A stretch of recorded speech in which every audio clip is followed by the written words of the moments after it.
Hi everyone, Happy New Year and welcome to Normalising the Conversation, the road to accessible music tech.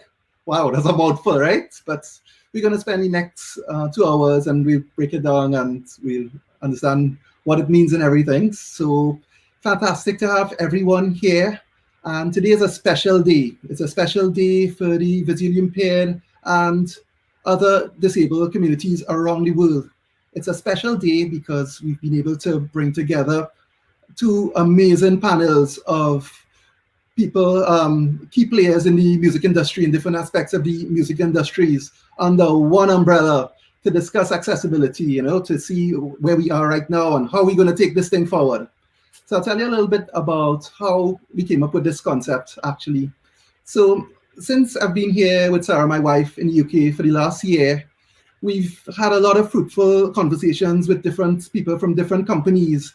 And what we found is that so many people were passionate or are passionate about accessibility. And so many people have brilliant ideas. But for one reason or the other, it's pretty hard to take it forward, like one person having an idea or one company. And so everybody's having their conversation in silos. But I thought to myself, can you imagine if we could bring all these people together, boy, under one umbrella, and we work together? I think we could make it happen, I think we could take things to the next level. And this is what we started doing over the course of the year, in spite of the pandemic and everything, we were able to have a lot of conversations online and, meet with people from different parts of the world. So like today, for example, we have people from France, we have people from the US, all together. And, this, I guess if there's anything positive about the crazy year we've had last year, is that, the technology has allowed us to be able to do things a little bit differently. And as a result, we're able to put this event together today. So, it's really fantastic where we are now. And, we have new people and we have new people who are now, getting into the conversation of accessibility development. And we have the veterans who've been doing it for a while. But the way I look at it, I think we're all students, here. We're all learning the ropes of accessibility together. And I think working together, we're going to make it happen. We're going to make positive changes. And by normalizing the conversation, we want to get to a point where, a visually impaired person walks into a recording studio, he's at the console or he's at Pro Tools or, or whatever DAW. And he's working, and then 2 minutes later, he gets up and a sighted person comes and they just continue, working along. We're able to use the same plugins and VST instruments and effects as our sighted counterparts, and we're just gonna, we just make a seamless transfer. So, I'm thinking that one day we would not have to have a conversation about normalizing accessibility. It's just gonna be part of everyday life. And what we've been finding too is that people, our sighted counterparts, are able to enjoy the same features that we need as accessibility, that we use for accessibility. So for example, who doesn't say, "Hey Siri" now on their phone, right? A couple of years ago, that would have been, whoa, that's for accessibility for differently abled people. But who doesn't say now, "Hey Siri"? Imagine having a talking keyboard. So for example, a sighted person doing a gig on stage, on a dark stage, wouldn't it be cool if your keyboard could talk to you in a pair of headphones and tell you, okay, I've selected patch number 55, stage 73, EP? So, what we're really trying to say is that, the technology would serve us all. So at one day, there'll be a point where, it wouldn't be like, okay, this is an accessibility feature. This is just a feature that we all use and enjoy together.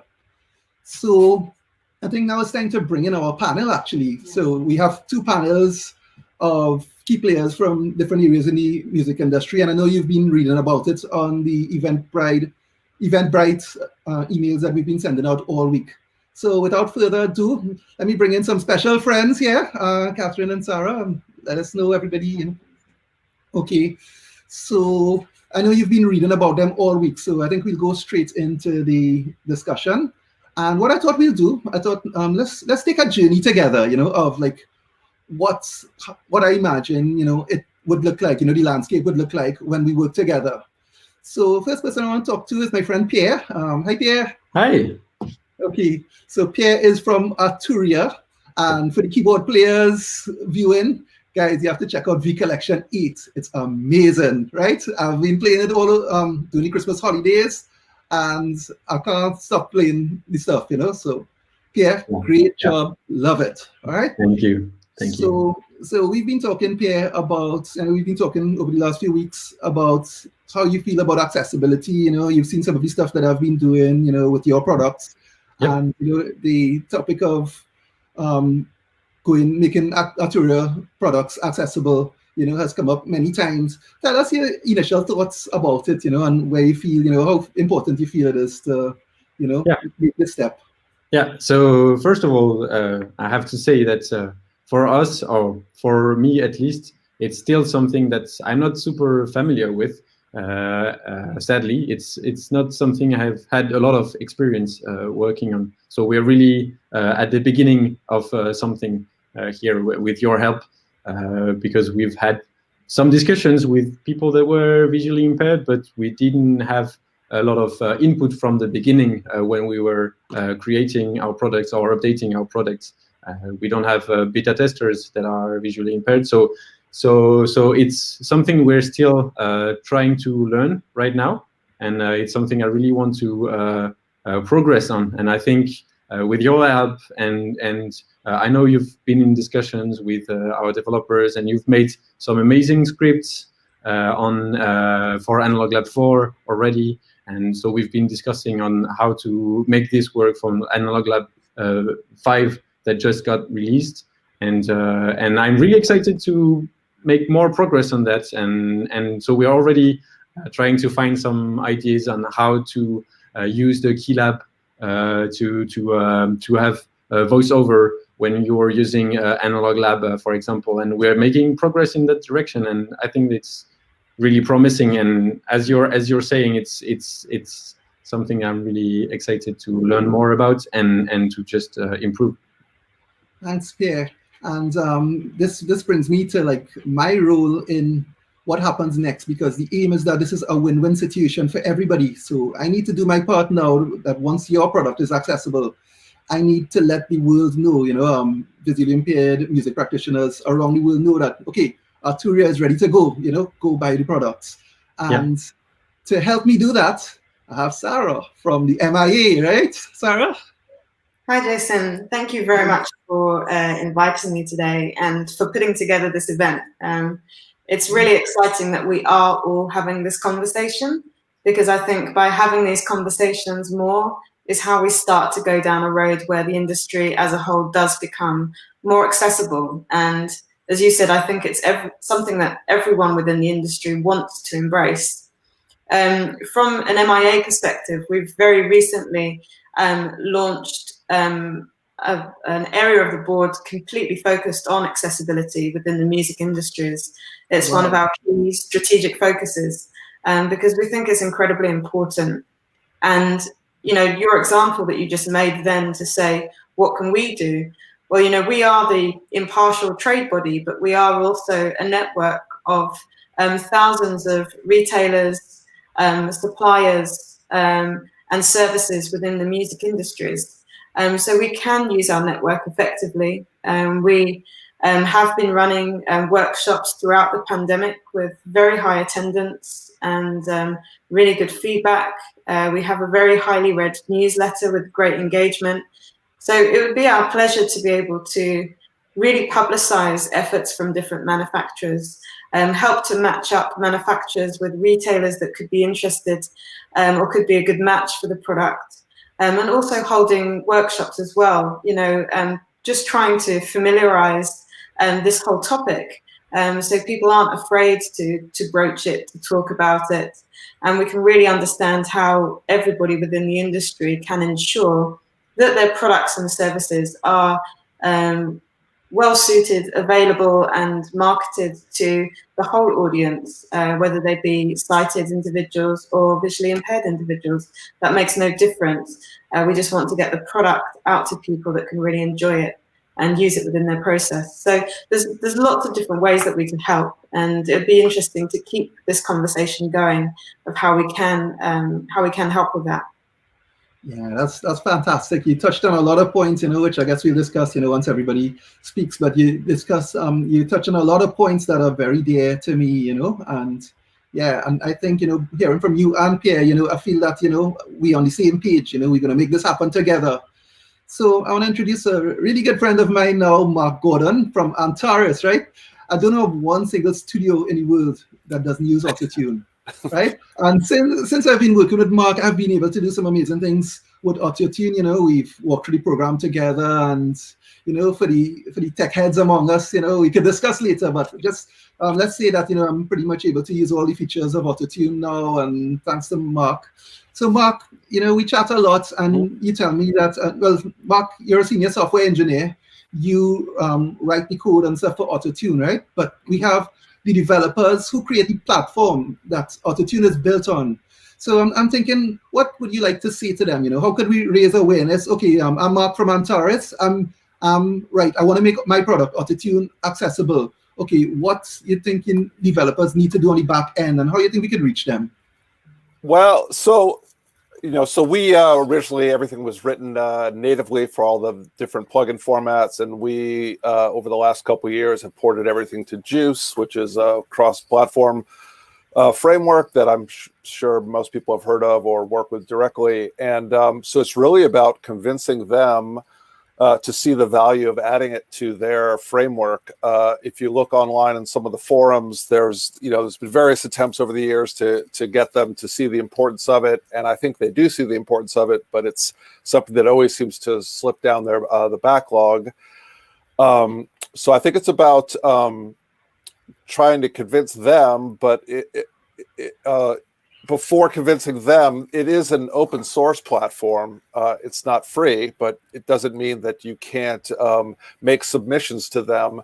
And as a community of developers, if people or other companies are using Juice, sharing code amongst ourselves and refining it and sharing it with Juice and seeing if they're willing to incorporate it. So there's that aspect of it. There's two aspects really, just showing people the value of it. And a lot of times, even though people know it's a good thing, they need to be shown some market data, like sales data, demographics. So to the degree, Jay, that you could be a central place for people to see some of that data, that could be helpful. I mean, even though our CEO believes that this is a good thing to do, he still needs some convincing to prioritize it. So it's about, as Ed Gray would say, evangelizing. So it's twofold. It's about getting the technical stuff in order and developer community sharing code and talking about ways to make it happen. And then on the product side, showing people showing them the data that this is a big community and there's value there. It's not just a good thing to do. So, yeah, that's great. And again, it's I just seen it coming together now. I'm seeing Sarah, your workshops. If we can host these virtual workshops, and we have, for example, if Mark's CEO is able to check out one of these workshops, and the developers from Juice, I think we could get a conversation going there, And yeah, so this is where I think your workshops will be fantastic. It's an idea that I've kind of been thinking about, and I know we have a lot more talking to do and to actually roll them out. Yeah, and so I want to bring in Dan now, Dan from Focusrite and Novation. So I have to give you a joke about Dan. I'm bringing in Dan with a bit of a joke, right? So last year, in 2019, oh gosh, we're in 2021 already. Okay, in 2019, Sarah and I visited, we made contact with Dan and he said, yeah, sure, come and speak to a couple of us at our High Wycombe office, Focusrite's headquarters in the UK. Because Sarah and I, this is before we moved here, we were just making a trip to the UK, to see if we could meet with a few people from different companies. And we thought we were going to meet with Dan and maybe one other person and have a nice chat, So Sarah and I walk in and Dan says, okay, a couple of people are going to join us. And the room just kept getting fuller and fuller and fuller, right?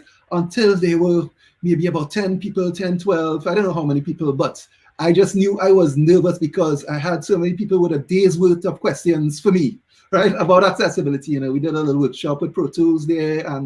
But this is to say that it was really amazing to see, so many people in that company, Focusrite and Novation, who are passionate about accessibility. They wanted to come and learn everything they can, with the intentions of going forward. So Dan, I know you're instrumental in putting this together, and talking to you over the time, over the year I've known you. I know you are a man who's going to make a difference in this world in so many ways, and I congratulate you on it.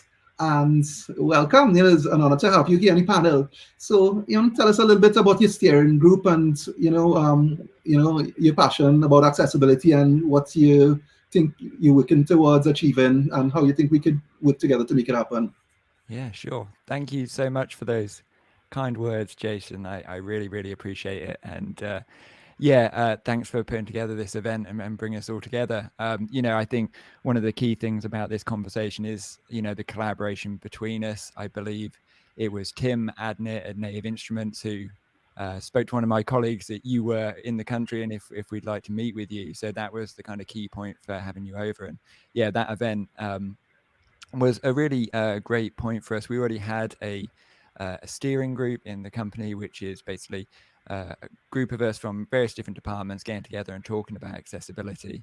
But having you come in and demonstrate how you work in Pro Tools, and then try some of our products and help us see firsthand how some of them are accessible and how some of them aren't, it was really important, and I know everyone really enjoyed it. And so the steering group that we have, like I say, it's multidisciplinary. It's about starting the conversation and making sure we're talking about accessibility regularly. So I'm a product designer, user experience designer. So as part of our process, we try and think about accessibility from the very start of a project. Thinking about how we're approaching any element of the design, whatever that may be, and trying to expose as many people in the business to this way of thinking, and using things that can help us have more direct contact. So whether that be things like Cambridge University's technologies that can help simulate the experience. So they have some glasses that can help simulate visual impairments. They have gloves that can simulate various forms of like arthritis and stuff like that. And so we've been starting to use some of those things in the office to just experience what it might be like if you don't have first-hand experience. And the other thing is trying to build up our work directly with musicians with accessibility requirements. So we do have some beta testers who use screen readers that we're working with. We worked with them, I think started with Scarlett 3rd Gen, so that's been really useful. And what we're trying to build up more now is working with musicians in our user experience testing earlier on when we're designing new product concepts, to test that with them and see how they work for whatever their requirements may be. And so I think it's all, in that process, thinking about it, it's thinking about where our opportunities are and also the whole experience. It's not just the product itself, it's the onboarding experience, it's how you use manuals or understand how to use the product itself. And then just finding opportunities when you can. Scarlett 3rd Gen audio interfaces, they have a ring around the gain knob, which lights up different colors to show you your input level. So we did something for Scarlett 3rd Gen for people dealing with forms of color blindness, so they can customize the colors, so that they can actually see the different states and clipping states, which is obviously beneficial for them, but also fun for everyone. If you want to have a different color on those gain controls, you can do. And I think that's a really important thing, is that most of the time when we decide to do something for accessibility reasons, we actually realize that it's better for everyone else. Go ahead. Sorry. And I was just going to say, in terms of moving forward, Jason, you've obviously been instrumental in this conversation. As I say, we are always looking for people to take part in beta testing or UX testing. So maybe we can distribute emails later, but anyone interested can contact me, daniel.clark@focusrite.com, or our beta tester group, beta.testers@focusrite.com. If you're interested, definitely look forward to hearing from you. Yeah, and that's and again it ties into what Pierre and I were talking about over the holiday season. We were talking about the Key Lab, basically talking to you as you're navigating. We're looking at that possibility, and Pierre suggested to me as a sighted person, actually, you think that this would come from the visually impaired person, but Pierre actually said to me, imagine that's where I got the idea about being able to use a keyboard on a sighted person using a keyboard on a dark stage and having speech output, as confirmation, so it's going to de-stress you a lot, as a sighted person. So, we could basically enjoy the same features, same thing you're doing with your lights around the gain pots, etc. So as you see, working together, we coming up with ways of making everything mainstream. So it's not about, okay, this is for accessibility and this is not. We all going to enjoy the same features, and this is, the whole concept of normalizing the conversation, is just creating that seamless integration between visually impaired and sighted users. And I think, working together, we could make it happen. I think it's going to be a lot easier and it's going to be a lot more fun to take this journey together. We have a thing in Trinidad. I'm from Trinidad and Caribbean, for those of you who are now hearing about me for the first time. And we have a thing in Trinidad where we say, "Thing now start," right? And it translates in standard English to "the journey has just begun." And I think it's going to be a more exciting journey, if we do this together. And, just talking to the five of you here, I realize, thing now start, the journey. We on this together, Pierre, you started by saying, you don't have much experience with accessibility at this point. And that's perfectly fine because you have us, we all learning this together. We have people who is a bit ahead of us. So, for example, Ed Gray, who I think is the king of accessibility around the world, basically. We have Ed support, we have the support from Avid, and Native Instruments is also doing a lot, but what I'm saying, it's okay, to be at different stages of accessibility development. It's okay if today is the first, for some of the viewers out there, if today is the first you're hearing about accessibility, that's perfectly fine. We're doing this together, you just, once that passion is there, it's going to happen. We're going to make it happen together. So now that we've spoken about, the products being accessible and, how we're going to bring it to market and what Mark needs from the platform developers and Dan steering group. Okay, so we have all this in place, right? Time to go to school. Okay, so we have, I'm actually at BIMM now, the British and Irish Modern Music Institute. And they, Dr. Cindy Timon and my course leader, as well as a couple of the other teachers I'm working with, we working together and we learning the whole accessibility thing together, right? Because, it's been a while. I think Cindy told me they had a visually impaired person at BIMM a few years ago, but not for a while. And we've just working it together and, developing ways of, doing things. So, for example, Cindy would send me slides, she'd remove the images from slides and send me as text, and we worked out between both of us that, there's a good way for me to follow along and to keep up with the assignments, etc. Right? But Stephen, you're the Dean of Digital Learning, so that's a big one, right? Yeah. And we've spoken recently about the possibility of implementing programs from the ground up, with accessibility in mind, to basically bridge that gap between your visually impaired and other differently abled people who may want to come on to do your courses. But I know you're passionate about accessibility, and tell us some of the ideas you have in mind and how you think we could work together moving forward to make it happen. Now that you have support from the manufacturers and the MIA, and now that you're not on your own doing this, there's support, you can pick up the phone and maybe call somebody from Arturia. Okay, we want to have 15 key labs in the studio. We have a couple of visually impaired people who want to do our course. I just wanted to give you a heads up because we'll probably need your support from time to time. You talk to Sarah. Okay, Sarah, let's do maybe a BIMM, MIA, Arturia collab workshop or a concert event, because I know y'all do some nice concerts and stuff at BIMM. But what's your thoughts basically on how we could take this forward from an educational standpoint? Thank you, Jace. Well, it's just really nice to hear all of the manufacturers and the general conversations you're having, because so much of them ring true with me in education as well. So one of the things I wanted to pick up was on Dan's point, which is what we find in education is often when we are putting in what we would call the necessary parameters to support someone with accessibility requirements, a lot of those tools or those platforms or approaches end up being beneficial for all the students. And in education, our number one goal is always for parity of experience. And that is whatever their background, whatever their lifestyle, and also any accessibility or what we call SEN requirements for any of our students. So when it comes to normalizing the conversation for us in education, it's about ensuring that any student has exactly the same opportunity to achieve. And that's what it comes down to for us. One of the big things we're doing internally is firstly raising the awareness with our teaching staff, which has to be one of the key starting points. As we're a creative arts institution, a lot of our lecturers do use the platforms, some of which are on this call today. We use a whole myriad of different technologies and other bits and pieces to deliver.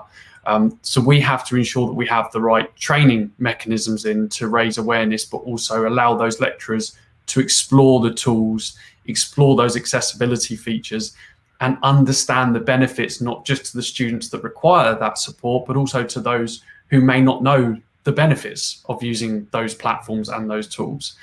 So I guess from my perspective in the education world, it's being able to work with manufacturers specifically around education. And I know that a lot of manufacturers do have education departments or people that we can reach out to. But when you're looking at creating a relationship with, say, a provider, we are with DAW agnostic. We use a lot of DAW platforms. It would be nice to have a normalized conversation where we know that all those students have the access to, say, training material, as well as our lecturers that may have been provided by the manufacturer specifically around education. So we create that relationship. So it's having access to the manufacturers to say, we need this sort of material to help our lecturers, because some of them are teaching on 30 to 40 platforms. So actually normalizing accessibility across all those platforms can be quite challenging for them. So when it comes to specific development, we're very excited about that. But we also have, as an education institute, the requirements of, say, government legislation to meet in education with regards to accessibility that often confounds a lot of our working practices.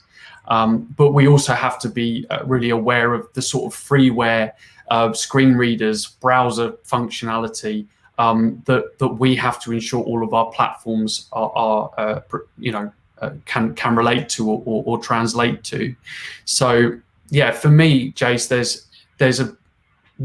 my vision is exactly what you said about the studio of a visually impaired and a sighted person working together. I want the exact same experience for all students, and that ultimately is what I want to see, because we believe, certainly in the creative arts, that it's obviously collaborating with other people that brings innovation. So I do not want any student to feel like they do not have the full or the ability to reach that full potential to collaborate with their students.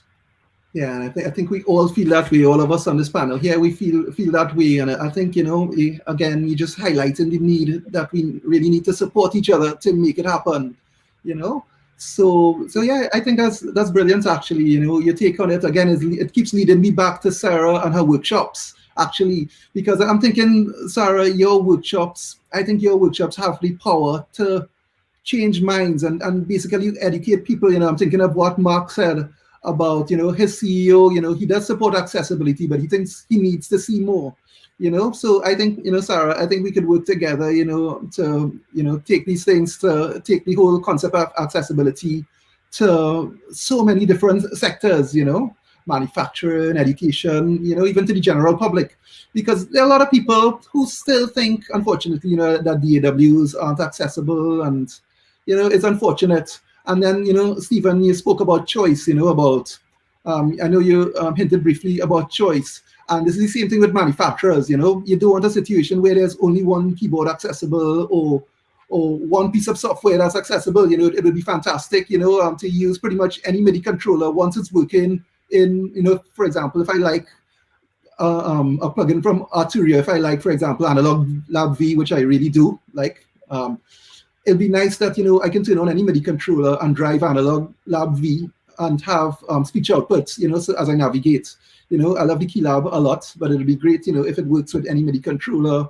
The same thing, Mark, I use Autotune really successfully in Pro Tools. I want to be able to fire it up in other DAWs or well, Pro Tools is definitely my DAW of choice, but I know for one reason or the other, people use different DAWs, and it'd be nice if they can use your plugin. As I said before, I don't know of any studio in the world now that doesn't use auto-tune. So, that support system that we have to offer to each other, I think is what will drive it forward and what will raise the awareness that you were speaking about, Mark. And at this point, I want to talk to my colleagues, the other visually impaired people around the world, actually. So we have an important role in this, right? Is, we asking people to do quite a lot, right? We asking people to, make investment in resources and manpower and time to make the equipment accessible for us, right? So now it's our duty to make sure that they also reap rewards from this endeavor. So we need to go and buy this stuff. We need to go and buy the equipment once it's accessible. We need to sign up and join educational programs. We need to attend these workshops, do tutorials and reviews, from a visually impaired point of view, and just basically just build it. We just building together so that, I keep going back to normalizing the conversation. We just building it together so it becomes seamless. Okay, a sighted person uses a mouse, I use a keyboard to achieve the same function. That's how different it is. It's not a world of different, and I know like some people get a little bit nervous talking about accessibility. You said, whoa, that's a heavy topic. And what I want to do today, I want to make it not a heavy topic. I want it to be a situation where, we working together, not because anybody's feeling stressed about it or feeling forced, but we just working together, having fun, just doing it and achieving something while we, build fantastic relationships going forward. So at this point, everybody does such, we could talk forever about this, and I know going forward, we will have opportunities to talk a lot more and, make things happen. We basically here, I feel everybody is on the same page with wanting to support each other. And the beginning of a year is a great time to do this. So I know we have several different aspects of the program today. So I'm gonna kind of wrap it up here for me. And I want to bring in a really special friend of Sarah, my wife, and myself. And this is Sai Tu, my colleague at Digit. Hey Jay, how you doing? Hi everyone. Hi, Sai. Hey, how you doing? Okay. Welcome to Normalising the Conversation. And I'm thinking people may have been asking you some questions, are they?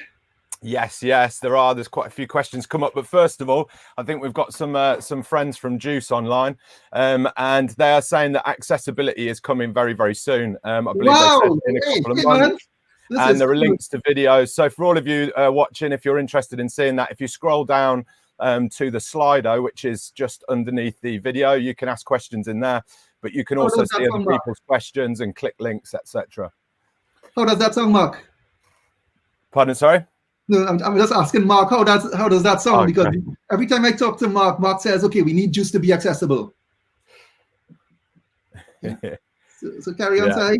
Great stuff. Okay, perfect. So there's a few questions here. So a couple of them are specific to people. So Pierre, are you intending to make Arturia Control Center accessible? This might be really related to the fact that Juice might be accessible, because the MIDI control center is actually fully Juice.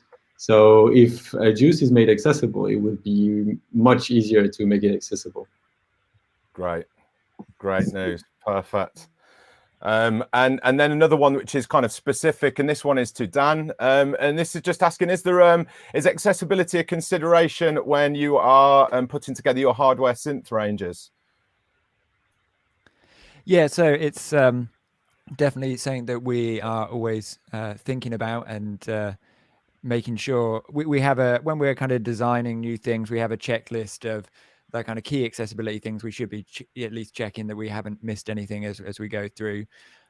We have Novation Components, which is a online management tool for you to like manage patches, and the Peak and Summit synths have synth editors in there as well. So that's all in a Chrome app, so it is screen reader compatible. There are still some things that are getting tweaked on there. So yeah, it's something that we want to bring to everyone as best we can.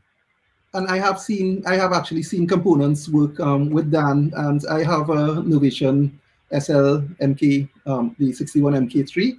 And yes, I have kind of messed around a bit with components, and it is pretty accessible actually. You know, as Dan was saying, still a bit more to do, but yeah, it works pretty well actually. It's web-based. That's correct, right, Dan? It's kind of web-based in how it's designed. Yeah, so it works with Web MIDI, so you can use it in any browser that supports Web MIDI. Primarily, it's Google Chrome and Opera, and you can also download it as an app on your computer as well using Chromium. So cool. Great stuff. And hopefully we've got time for one more, and this is a bit more of a generalist kind of question. So the question is, what do you feel is the biggest obstacle to mainstream adoption of accessibility in music and music tech? So I guess rather than sort of asking everybody, because I guess we are going to run out of time if we do that, maybe if we go to Sarah with this one, coming from kind of an engineering as well as the kind of MIA retail angle as well. I think it's a big question, but a very relevant one. I think the biggest obstacle is really just people getting started, which is why I think today is so important, and everyone agreeing that having the conversation really is the first step.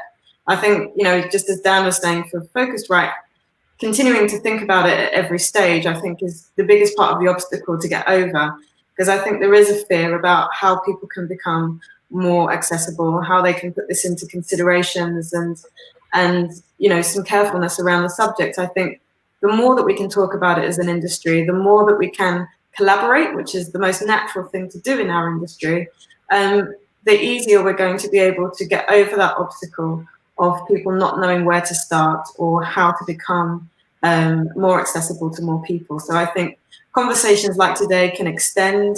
I think it's really exciting how the MIA can help with this. We can help to instigate events. We are a trade body for the industry, so we can talk between manufacturers, retailers, suppliers, educators, and I think, you know, it would be great to you know, get the developer community, maybe do some hackathons in the developer community around accessibility.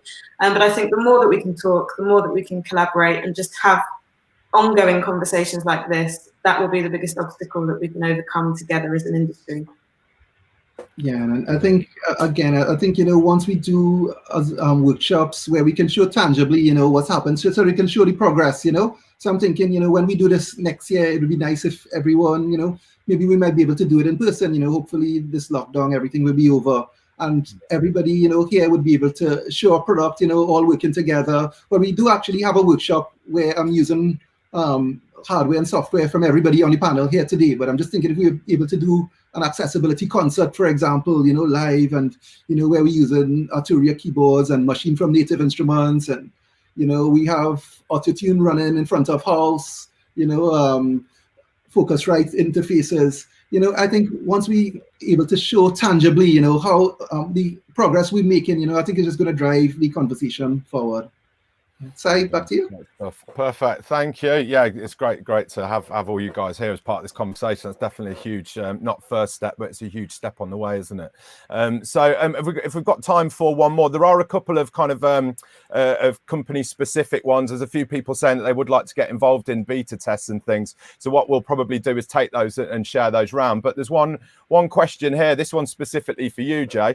It's you're collaborating with different companies and you're bringing everybody together. Have you encountered any recipes for success that you can share with everybody? Yes, actually, I'm glad you asked that, Sai. And this is where I think, Sarah, you touched. Did you touch on the fact that, you know, it could be a bit of a touchy subject?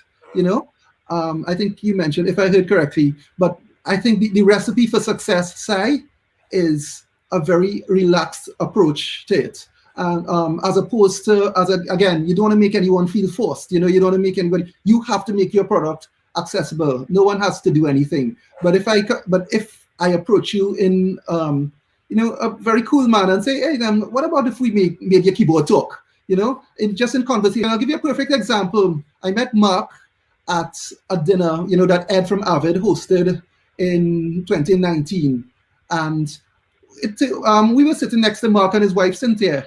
And it turned out that Cynthia is an artist, and so is Sarah, my wife. And we got together, you know, we invited them to our home, you know, nothing to do with work or autotune or anything, you know, just come. Mark is a musician, I'm a musician. Come, let's play some music. The Sarah and Cynthia, you know, they chatted about things relating to art, you know, painting, etc. And a friendship was born, a beautiful friendship was born. And that friendship led to the topic of us discussing the accessibility of autotune, and, Mark and I have collaborated, also a couple other people from Antares, Henrik Bridger and Anthony Gordon. But I'm saying the approach there was not one of, Mark, you need to make autotune accessible. Hey, Mark, come check out my studio. So in a nutshell, my answer for a successful collaboration is a very relaxed and friendly approach. Let's do this together. It's not you have to do this for me. Let's do this together and let's have fun doing it. Great, nice one. Yeah, you've got the relaxed and friendly approach down to an art, Jay, for everybody who knows you. Right. So I think we've got time for one more question. There's a few really good ones come up, but let's go to let's talk about the finances. Where has it gone? Sorry, it's scroll up here. So it's something that hasn't really come up too much in this conversation here, but is that quite a heavy consideration for people and for organizations as they are putting accessibility into their products? I don't know who would like to take that one. Let's maybe go to Mark first. Sorry to put you on the spot there, Mark. Yeah, sure. Oh, what's the question exactly? Yeah, so the question is, we've not talked about the financial element of things very much throughout this, but is that something that weighs quite heavily on developers? Well, it weighs on the people that hire developers. Right. Yeah. Developers like to do the right thing usually. But yeah, it's about showing that this is a large demographic and that it actually, someone said this at the ADC conference in 2019. I think it's from someone from Native Instruments, just that thinking about the way your user interface is put together and structured, from the way it's navigable for someone who's visually impaired, actually helps you design things in a good way, like how all your controls are clustered and organized. So there's benefits all around. But yeah, it really comes down to showing that this is a demographic and that there's money to be made here. And I don't think that's a really hard case to make. You just have to get the data together and get it out there. So nice one, thank you. Yeah, more and more we are actually seeing data on these things as well, where for people where the human story doesn't necessarily tip the balance, we are starting to see a lot more weight on the financial story. So that's great, and I believe that might be the end of this. So what I will do is hand back over to Jay. I'll say thanks to you all, and I will leave you to it. Okay, so I want to say thanks to everybody for being on this panel as well.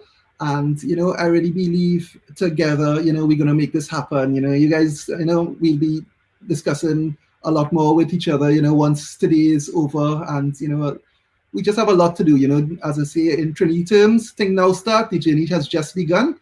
And it's an honor for me to be on this journey with you all. Thank you so much for being here. As I say, besides my respect for you as, in your different fields, different areas, I think I have made 5 special friends here today, and I really look forward to taking, normalizing the conversation, the road to accessibility. We're doing this together. Everybody, thank you so much for being here. Thank you. Okay. Thanks, Jason. You're welcome. Okay, so now I want to go to a little workshop that I've prepared. I want to show you what I can do as a visually impaired music producer and audio engineer in my studio, which I've made pretty much fully accessible. So sit back, hopefully you have a nice pair of headphones or some speakers, or even if not, your phone or your laptop, whatever. Just sit back and enjoy, and let me show you what's possible with an accessible recording studio.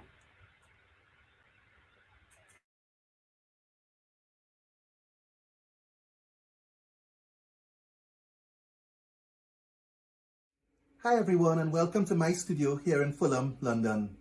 So today I want to take you through a project. I'm actually in the middle of a project that I'm working on, and we're just going to pick it up together, and I'll just record myself doing some work on the project, and you'll be able to see a visually impaired person using mainstream gear to produce a piece of music from recording to mastering, right, without any sighted assistance.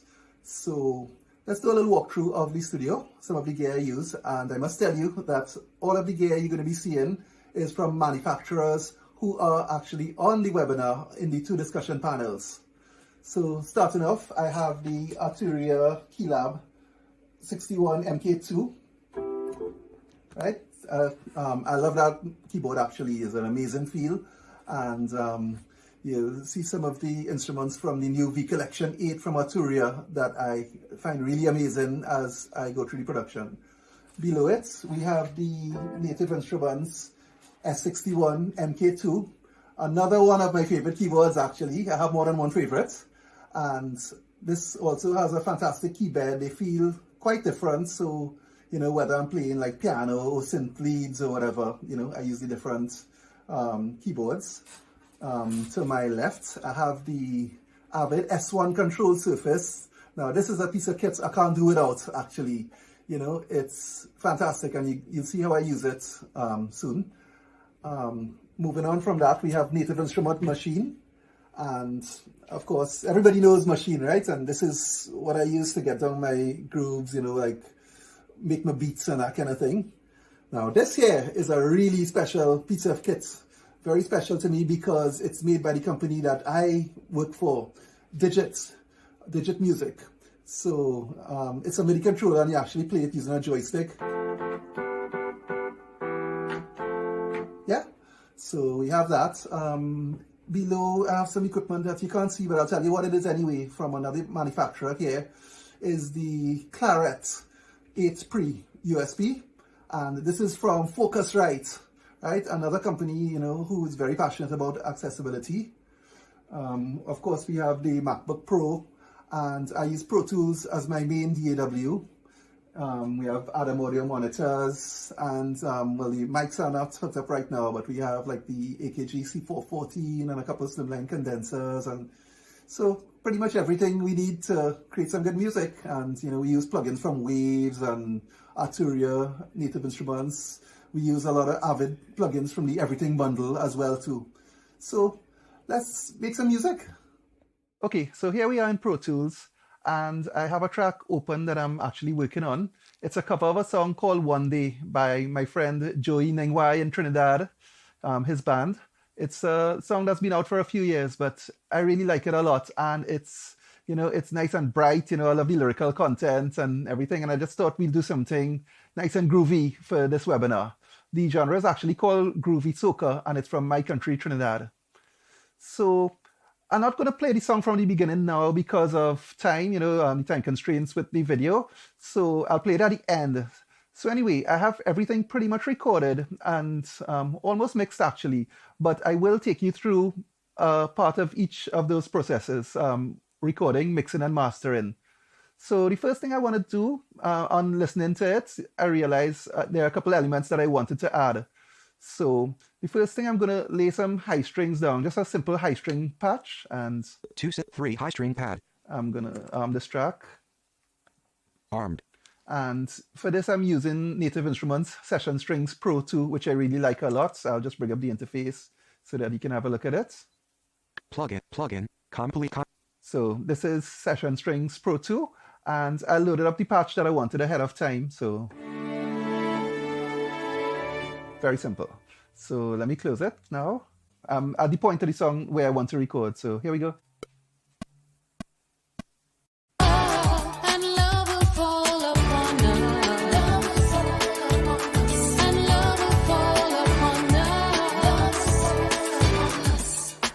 Yep, there we go. So it's just simple. It just adds a little bit of body to the song. And of course, it's very loud now. But when I get into the mix, I'll just pull it down a little bit. Next thing I want to do, I want to record an arpeggiator. It's a little bit earlier in the track, at the beginning of the chorus. So it's like, so I'm going to go to another track. 2 synth arp, ins track. I'm going to arm it. And armed. For this one, I want to make sure that the input quantize is on in Pro Tools. So event operations. Let me event do this operations. Here. What quantize? Menu not select / input quantize. Press input quantize. Okay, so enable input quantize. Ticked checkbox. Okay, and it is on actually. So now. So it's already configured, you know, like with 80% strength, and the resolution is 16 notes, how I want to have it configured for the song. So, 1 2 synth arp. okay, so let me open this Into interface. And this is from Arturia. Here's the interface for this track. 3 Okay, plugin. so this is from Analog V. Plugin analog. Great job, Arturia. I love it. So let me close the interface. And Now in I'm going to play this part in. So here we go. I'm just about 2 bars before, so I can get a count off. So like this. We don't care who's right or wrong. One day my music will unite. Fighting will be no more, that's right. One day my people will know love. And this war will be over. And love will fall upon us. And love will fall upon us. Remember this. Okay, there we go. Cool. 3 high string. Okay, so, 2 synth. okay. Not armed. Okay, one other thing I want to do, I want to lay down some drum fills. So I have the main groove programmed here, the main drum pattern programmed here, but I just want to put in some acoustic fills, using some acoustic toms. 5 acoustic drums. So I have a track set up here. Let me arm it. And Armed. I'm going to insert Menu not Native Instruments Complete Control again. multi-channel plugin. Submenu each inspector off. Okay, so let's go Instrument. Instruments Submenu. and Instrument. Complete control. Complete Stereo. Control. So I want Studio Drummer as the VST instrument. So I'll hit Browser, and I'm gonna go for Abbey Road. gonna do Battery. that. Cuba. Let's go App- pretty fast. Lounge Lizard I'm actually UP4. scrolling, as you can see, on the Complete Control Monarch. keyboard, and it's calling Retro out Machines everything for me. MK2. It's reading everything to me. Yeah. SEMV. Session guitar. Session strings. Super 8 art. Symphony. Soul line of each. Soul line of stage 7. Studio drummer. Okay, and I want the session kit. So Session indie rock. Session init. Session jazz. Session kit. Reset. Session kit. Full. okay, yeah. So let's just use this. It's loading up right now, and you're gonna be able to see the interface. Now in mix. Sarah. Okay, so here we have the interface.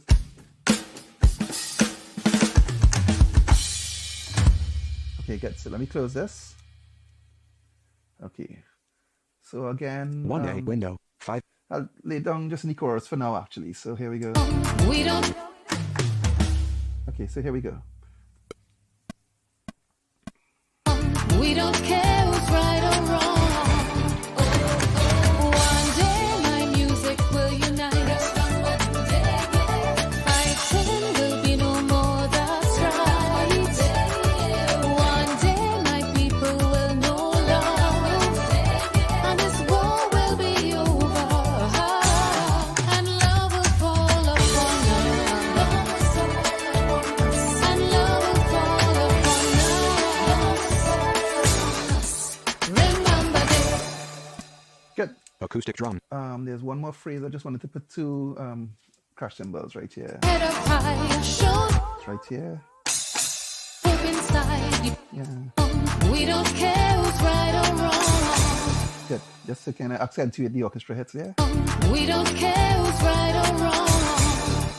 Okay, great. So I have these tracks loaded up. And there we go. Gonna add just a couple more things.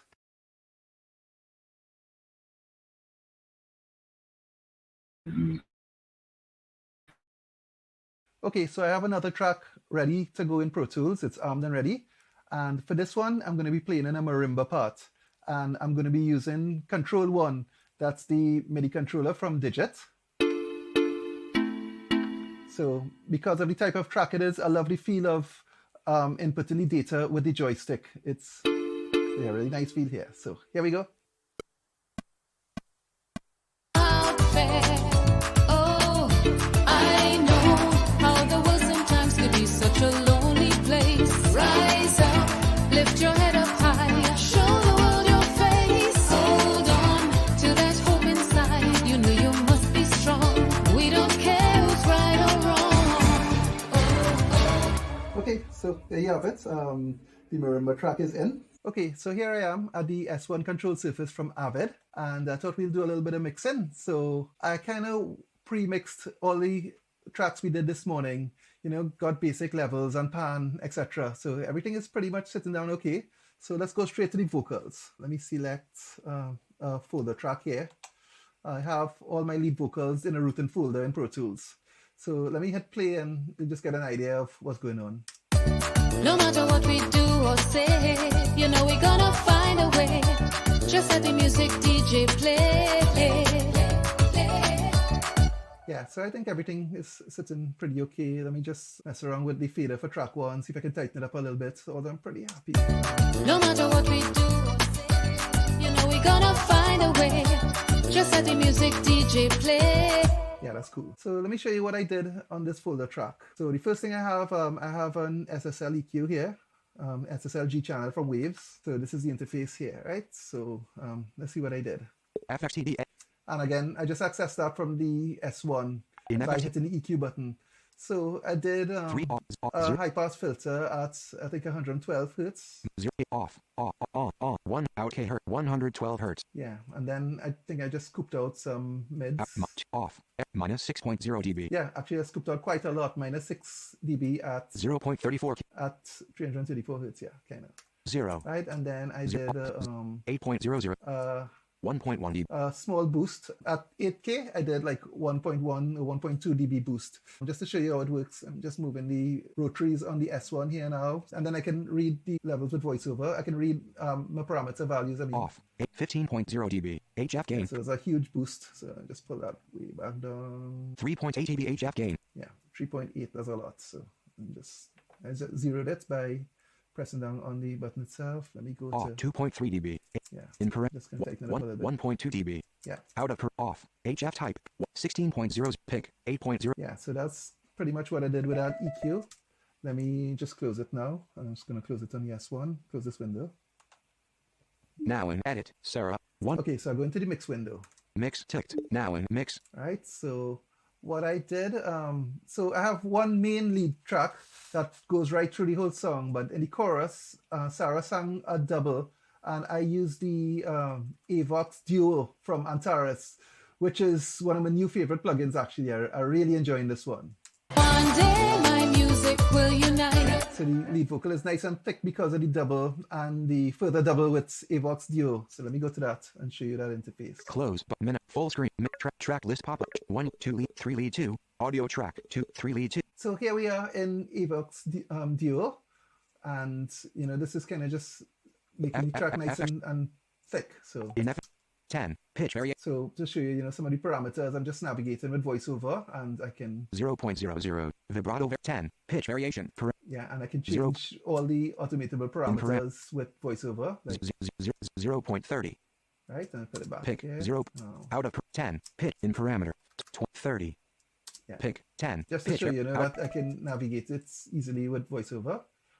Off. With Inactive. Pro Tools, use all the automated Inactive. parameters. So in AVOXDU target effect 5 selected less than factory default A insert position. And then on B now, menu 10 items insert B SSL channel. Press insert B I have SSL. the SSL channel again, where I did some similar moves EQ wise. Menu 10 and then insert C Auto Tune Pro. On C I have Auto Tune. Pro Tools Biz. No. Press insert C. No, my wife Sarah is a really nice singer actually, and her pitch is pretty good. But I normally would just patch Auto-Tune with some really relaxed settings just as kind of an insurance. So let me show you what I did with Auto-Tune here. FXTD edit.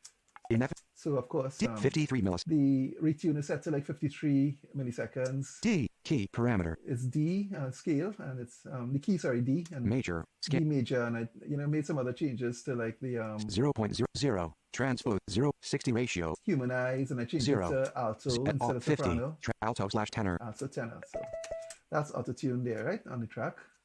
So I'll close now that in up mix, now. Sarah. So let me go to the master now, the 2-track mix. It's a auxiliary that I have pretty much everything running through. So when I process that track, I actually could master the entire song. Mix window. So select groups. 46 master 1, 45 2-track. Okay, so this is the 2-track. Right, so let me open up. Q6. Insert assignment to Q6. Now plug in. So let me show you a bit of my mastering chain. Let me show you what I do. So the first thing I have is the Q6 equalizer from Waves. FXTD. And I made some minor moves here because, you know, in mastering a little goes a long way. So 37.0. So I have a high pass filter at 31 hertz. In 1.1 dB. I have a slight boost at 77 hertz. A shelf at 77 hertz with just like 1 dB boost. In bell. Minus 2.9 dB. Okay, I did a little scoop, mid scoop, EQ. Took out some of the low mids at minus 2.9 dB. I just took out 2.9 dB at 215 hertz. 215 hertz. 0.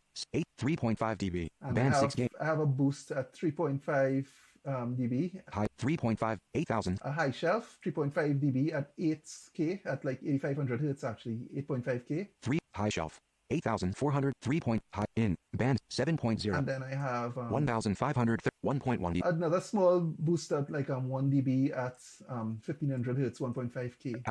Right, so that's on A.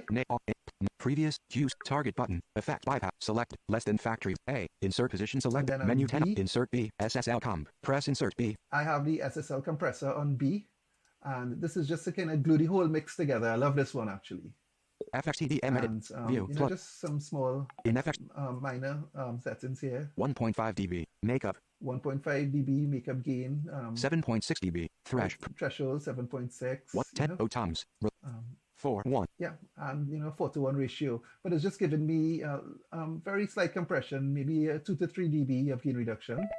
Right, so that's the SSL. SSL comp target button effect bypass selected. CLAST finalized. B. Insert position C. Menu. Insert C. J37. I have the press insert C. Waves J37 tape simulator, and that's just to add a little bit of saturation to the entire mix. Menu 10. And on D. Insert D. L2. Press insert D. I have the L2 from Waves. And this is just to get my levels up to commercial levels. So FXTD settings are like FX minus 0.3 dB ceilings. Minus 0.3 is my ceiling. Minus 3.9 dB. Minus 3.9 is my threshold, you know. And on AR 16 bits. 16-bit because I'm mastering for CD and Type 1. Type 1 is my dithering. So let me just close this. And pretty much that's it. Window. That's it. Of course, I have like, you know, several sends and returns for my reverbs and delays, chorus, etc. So this is pretty much how I would handle a production as a visually impaired producer from recording to mastering. So thanks for watching, and I'll play the full song out now so you can hear what it sounds like. Hey, oh, hey, remember day. Hey, oh, hey.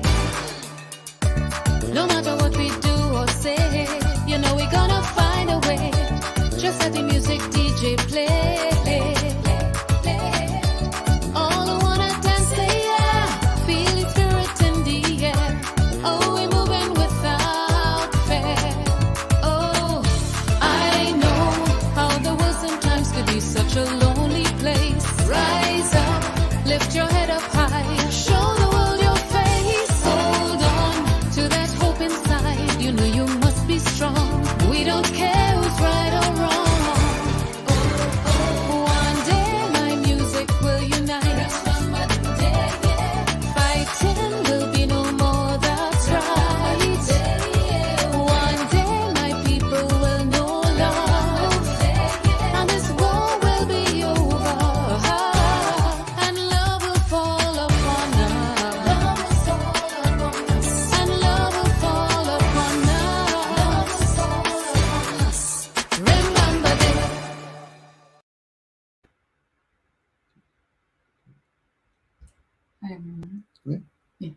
Okay, so hi everyone again. Hope you enjoyed that little demonstration of what's possible in an accessible recording studio. So at this point, we just about getting ready for the second panel, and I want to invite my good friend and mentor, Ed Gray. Ed. Hi. How you doing, Ed? And also another good friend of mine, Tim Yates from Drake Music. Hi, Jay. How you doing? Good. Tim Adnett, Sarah's now telling me Tim Adnett is there as well. Hi, Tim. Hey, Jay. Evangelist, Mary Alice, and Tony. This is our panel. So this panel is what I call the veterans, right? All of these guys here have had experience in the field of accessibility over the last few years, maybe about 5 years. They've been working in the field of accessibility. So panel one was people who are new in the field, and we will be basically exploring, how we basically start the process of accessibility development, from manufacturing, retail, and education. So these guys here are the veterans. They are around for a while, right? So I know they have a lot to bring to the table. So it's fantastic to have you all here. I want to introduce Tony at this point. Hi, Tony. Hey, Jay, how you doing, mate? Tony, I'm good. So I know you guys saw on Eventbrite this morning, Sarah put up that Tony and I are kindred spirits. And I really believe that, I was hearing about Tony for quite some time from Owen and Sai. Owen is from Digit as well. And they told me about Tony, that if you want to have an exciting production, you have to bring Tony. And first time I spoke to Tony, I knew exactly I'm so honoured. I'm so honoured. No, I mean, first off, I want to congratulate you on bringing this together. This is a huge step forward for accessibility, and it's I saw the first panel, and I was, such a blessing to be part of this, and it's also so amazing to be amongst like-minded individuals and companies, people who are dedicated to this cause, to this way of life, to this culture. So congratulations for bringing it together. Thanks so much, Tony. And I just want to, before I hand over to you for the panel, I want to just kind of talk to Ed. Ed, today's a big one, boy. Today's a big one. Jason, I have to confess, the real reason I joined this panel is to listen to Sarah sing. She's a beautiful singer. So I have to hear her voice. I felt the same way about 10 years ago when I met her. So hence she's my wife. Yeah, no, you have such an exquisite voice, and between the two of you, you are talented, and I guarantee you make music as beautifully as any sighted or visually impaired people. So I just love listening to your music. Thanks so much, Ed. And Ed, I want to take this opportunity to say a special thanks to you too. You've played a big role in having me where I am today, and really and truly, I just want to thank you publicly in front of the world for this. You've done so much in terms of accessibility and continue to do. I hope today is as special for you as it is for me. I think we have lots of eyes and ears. I was really thrilled to hear that Juice is, in attendance, because, a lot of manufacturers have been saying, if only Juice were accessible, we could do so much more. So it's great. Juice, thank you so much for being here. So without further ado, I'm going to hand you over to Tony now, and I'm going to sit back and listen to you veterans talk about this accessibility thing, man. So have fun, guys. Nice one. Thank you very much, Jay. So welcome, everyone. This is the second panel that's kind of exploring accessibility around music tech. My name is Tony Nwachuckwu. I'm a music producer and educator based in London. But before we dive in, I thought it'd be really interesting just to get some background to our panelists. There was a little bit about them earlier on this week in some earlier videos, but I thought it'd be really good to actually hear it from the horse's mouth, considering that they're veterans. So maybe kick it off with Mary Alice, if you'd like to give us some insight. Sure, thank you. It's great to be here.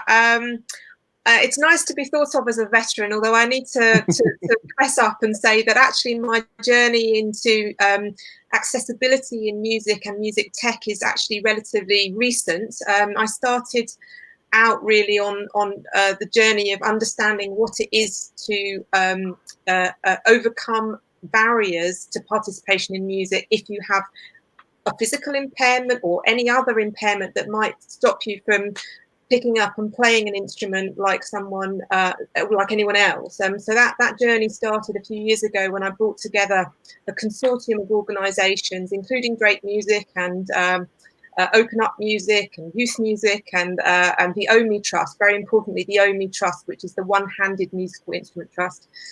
Brought those organisations together to help me kind of improve my understanding of the issues, because I run an organisation called Creative United. We have a programme called Take It Away, which is about reducing the financial barriers to participation in music, but we hadn't ever really considered the accessibility of the instruments themselves.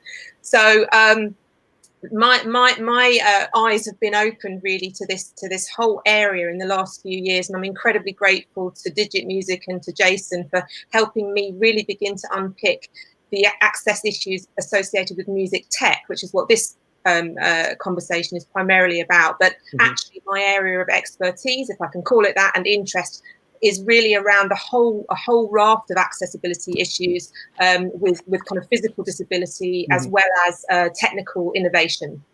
Nice one. Thank you. The first of our Tims, Mr. Tim Adnett. Thanks, Tony. Yeah, so I'm the product director for music production at Native Instruments.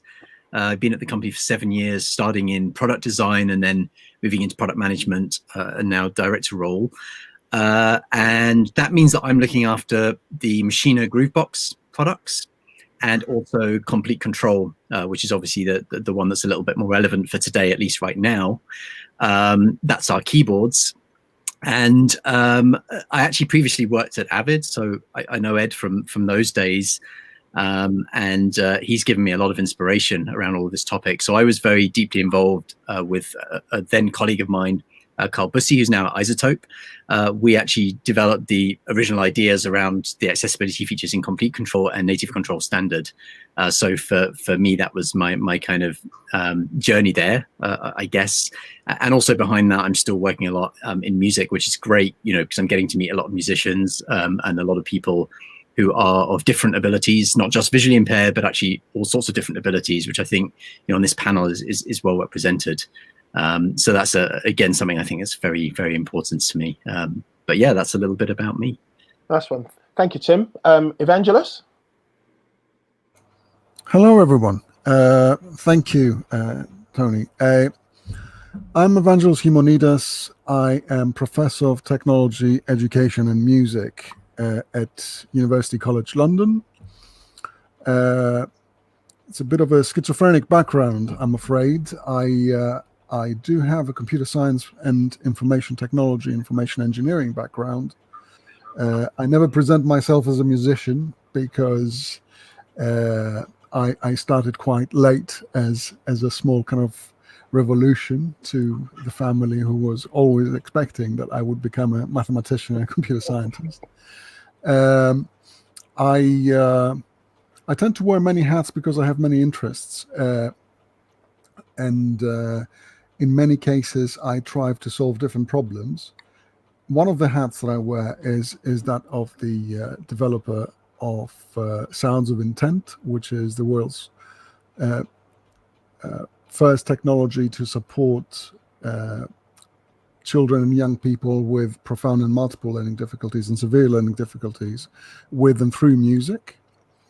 I run courses on music technology and music education, and I have a passion about researching how people's lives can be bettered with and through music, and how technology can support this journey. I'm known to sometimes bring people in uncomfortable positions by questioning what technology is. I have written about that, and I have infuriated many people doing that. And I'm absolutely delighted to be part of this conversation and discussing with senior people. I don't want to call us veterans because it makes me feel much older. And I'm absolutely delighted to be part of Jason's journey as well. And I've been very privileged to become introduced to Jason a couple of months ago. And I'm absolutely convinced that we are going to be synergizing very much in the future. Nice one. Thank you. The second of our Tims, Tim Yates. Hey, Tim. Hi, Tony. Thanks so much. I mean, absolutely great to be here, and thanks, Jay, for having us all here. It's brilliant. So I'll introduce myself first. I'm Tim Yates. I run the R&D program at a charity called Drake Music. Drake Music have been going for about 25 years, specialising in intersection between music, tech, and disability. So I've been working with tech to address access needs for a long time. We're a national organisation in the UK. And we do a lot. We do a broad range of work, from running accessible ensembles. We work with schools, run music classes. We also have an artist support program, artists in residence. And so we work across the kind of the full range really of music making. And the bit that I run is the R&D program, and we are focused on finding ways to overcome access barriers for music making. That includes bringing musicians and techies together to develop instruments together. So we've developed a lot of instruments over the years. And at the moment, we're focused on a project called AMIC, which is the Accessible Musical Instrument Collection. At the moment, it's not possible for, if you're looking for an accessible instrument, to go anywhere to try the full range of instruments, which is really a problem, because it means that instruments, even if they exist, aren't actually available to people. And so over the next few years, we're building that collection. And a really important part of that is including the kind of commercial tech and the companies that are here today in that, and then joining up, maybe you have to build a bespoke interface for somebody, a physical interface, but then that has to go into software. And actually there's a whole chain of things that need to work in order for music making to be possible a lot of the time. And we're really interested in kind of joining all of those things together, and then making that information available and making the instruments available to people so that they're in people's hands, so they can really be used for music making. I think this is a really exciting event, actually. I've been working for Joke Music for, I guess, 4 or 5 years, and I've spoken to people who've been working for much longer, and doors have been closed previously that are now opening, and it's really opening easily, and with welcoming faces on the other side, and it's really exciting that that's happening now. And an event like this really shows that that's happening in a really important way, and it feels like it's a very optimistic time, and a lot of really great work can be done, and a lot of progress can be made, I think. So that's fantastic. Nice one. Thank you, Tim. Last but not least at all is Ed. Hey, Ed. How you doing? Hello. Yeah. So, I want to thank Jason. This work is just the tip of the spear of what Jason and Sarah have been doing. Jason is in the UK and has been working tirelessly to inspire other companies to look at accessibility and explore it. It's a long-term project. It takes persistence and vision and passion, and Jason has all those things. The other thing I would mention is that Jason and I don't know what each other look like, because I'm also blind. I wear these glasses to look cool, I guess, but I'm legally blind. And work at Avid. I just celebrated my 25th anniversary at Avid a couple of weeks ago. So I participate in meetings, and there are people in the meetings now that weren't even alive when I joined. I lost my eyesight around 2008 or 2009 from diabetic complications. And naturally became interested in using our own products. And we had some starts on accessibility and some kind of cosmetic ways to achieve it. But it was really more in 2014 where we took a holistic approach. And so now Pro Tools on the Mac OS and Sibelius on Mac OS and Windows. Sibelius is our notation program. They're both pretty accessible stem to stern, so a blind user can use those without sighted assistance. But since I work for a public company, I help the company think through a lot of the other issues, because accessibility, as I'll talk about, it's a multidisciplinary process. So you have to think about the legal issues and the website and how people discover your products and purchase them and upgrade and renew them, and how you're going to send out the message and market. And then also how to make accessibility a first-class citizen in the development process. You're driving accessibility down early in the design process and considering it early and making design decisions, so you're not just topping things off with accessibility issues. And as other people said, this is not just the blind person show. We have to think about accessibility for people with hearing impairments and also cognitive and motor impairments. So you look at the website and the kind of language you use on the website, make sure it's it's legible. You make sure you don't have things pulsating 3 times a second and giving people seizures, and all sorts of stuff. So accessibility is a broad thing, and the idea is to make a corporate decision and gather together people from lots of departments to drive accessibility into your products and services, and just have a plan and collaborate from there. So that's a little bit about me. Thanks. Nice one. Thank you so much, Jay. And yeah, congratulations on your 25 years. Yeah. Yeah. So I guess, obviously accessibility, or this road to accessibility sits well with everyone. What is the principal driver for all of you? I mean, you've obviously got commitments in terms of your organization, but I really get the sense that you're all personally invested in this. So with that said, what have been the biggest insights on this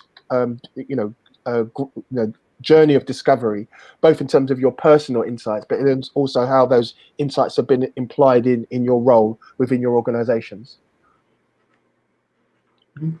Maybe I'll start with Tim Adnett, maybe. Sure, yeah. So I think for me, I guess there's a lot of reasons for it. When I look back, it's always just seemed like a regular part of the conversation for me, to be honest. I think just growing up, I was always involved in music from a very young age, as I'm sure a lot of us were. And in being involved in that, I just knew a lot of people who had all sorts of different abilities, really across the board. So I think that was always, I guess, part of it. In addition to that, I think, as I got older, my father-in-law, he had a disability as well. And, and was a piano player, piano tuner professionally. I think a lot of that's where it sort of sits in my mind in a way as to why it's there. Because I think for a lot of people, it's as much about the fact that it hasn't really occurred to people in these kind of corporate meeting situations. It's not that people don't want to do it. I think people do want to do it, but it does get forgotten about. I think that's the honest truth. And I'd say, I mean, at Native, certainly at Avid, I think actually Ed, I hope you know me saying, but actually learning about your experience while I was actually on the other side of the Atlantic, working with the Sibelius team at the time, that was also something I think that was very interesting to me, and seeing the work that you were doing there when I was still there, and then moving to Native, I think it wasn't part of the conversation at Native particularly. But something that I very much cared about. And I think as you move through, as a product designer and then product management, I just saw opportunities to do it. I think that was the main thing, and I saw an opportunity. Okay, well, and being honest, the stars also aligned a little bit. We were working on native control standard. I thought, okay, well, that brings together a lot of different instruments under one umbrella. And that was sort of the role of complete control in a way. If we can build accessibility into this kind of layer on top, it's not going to be everything. It's definitely not the whole journey that Ed has described that you see in Pro Tools and Sibelius yet. I hope it is one day. But we were able to basically impact a huge part of the portfolio by really one effort. And I think the good thing about it, I was also thinking, well, okay, this is also something that we want third parties to use. So, for example, Arturia's plugins, they were a very key early adopter of native control standard and helped us to develop it, actually. And they made their plugins work with it out of the gate. So as soon as we added these features, then their plugins became accessible in the same way, and many others as well. But I think Arturia mentioning, so I've obviously just seen them talking on panel 1 as well. So I think, for me, the journey to it was really just seeing an opportunity to do it and actually just doing it. I think that's the other thing is not to be afraid to just jump in. And I think, I know Ed and I have talked a lot about it, but it's very easy to get scared. I think companies get scared of this topic because it's like, well, what if we do it wrong? Okay, well, what if you do something else wrong? What do you do about that? Well, you talk to users and you find out and you make sure it's right. Okay, well, let's do the same thing here. So I think that's really the sort of main experience for me, so to speak, and kind of how we got started with the whole thing. And then it just becomes part of the DNA. Certainly for that product, I think we'll maybe talk later about across the company. But when I look at that product and within the division that I now have the good fortune and opportunity to direct, it's becoming part of the DNA of that division. So it's not me being the guy saying, hey, but what about accessibility for this? It's designers, it's product managers, it's developers, it's everyone. So I think this is also very key, and making those relationships with like-minded people. And that was Sure another thing. big thing. In fact, one of the people who did some accessibility work on Sibelius back in the day is now working at Native, and he's now working on some of these topics. So there's a continuity there as well throughout that. Nice one. What's been your experience, Mary, embedding it in, particularly with, you being overarching over Creative United? Yeah, I mean, as I sort of indicated, I'm ashamed to say, really, that I'd been working in the sector for my whole professional life. I've worked in the arts, and I started working specifically on the development of the Take It Away scheme at the Arts Council England back in 2016, and we developed that programme specifically to help remove financial barriers to participation in music. It's publicly funded. We partnered early doors with the MIA, the Music Industries Association, and developed a programme which was great, and it was an enormous success very quickly. And we ran it for 10 years, and shortly before the 10th anniversary of that programme, I had the chance to meet with the managing director of general manager of the OMI Trust, who talked to me about the barriers experienced by people who want to play music, who don't have the use of all 10 digits and 2 arms, and any physical impairment can be a major barrier to participation in music, because the design of musical instruments on the whole assumes that those impairments are not present. Now, that's a massive assumption to make, and when you start unpacking that, and you like to think that music's for all, and music education is available through schools and through participation in music clubs and in communities and all of those things, but at every level, although indeed those opportunities are there, what if you can't actually play the guitar or violin or the drums or whatever it is inspires you, whatever feels right for you musically? If the design of the instrument is inadequate to take account of your specific physical needs, actually you're being prevented from taking that journey. And music technology is fascinating because, of course, the kind of physical attributes of technology aren't present in quite the same way. And the opportunity is there to design with accessibility in mind. And yet that is not the case. So this convergence of both the physical manifestation of instrument design and the technical design, which Ed talked very interestingly about there, that it shouldn't be the add-on at the end. It should be embedded right from the beginning. And for technologists, that if they can only just start with that assumption that not everyone is the same and design with equality in mind and access in mind, then we'd end up with a far more accessible and interesting and innovative set of opportunities. And from my point of view at Creative United, the journey that we've been on is to try and think about not just technology, but the physical design approach to the manufacture of instruments of all kinds, and how those two things could come together to mean that anyone who may have been born with a disability or acquired a disability, there are a huge number of people who, for example, musicians who have had a professional career and then develop arthritis or have a stroke or have an accident that means that they lose the use of an arm or a hand or their mouth, that's been integral to their ability to perform.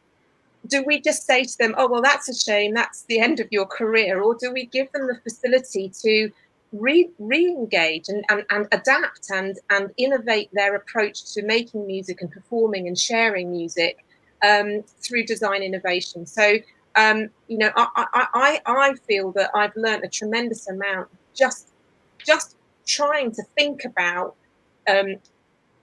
the kind of instances in which being able to physically engage with an instrument or even access a stage, frankly. I mean, we could take this conversation into the realms of performance, venues themselves. How accessible are they? So I'm thinking about all of these things all of the time, and our role at Creative United is bringing together all of those different elements, principally to ensure that public money that goes into access for music really reaches everyone and not just those who conform to the standard model, if you like.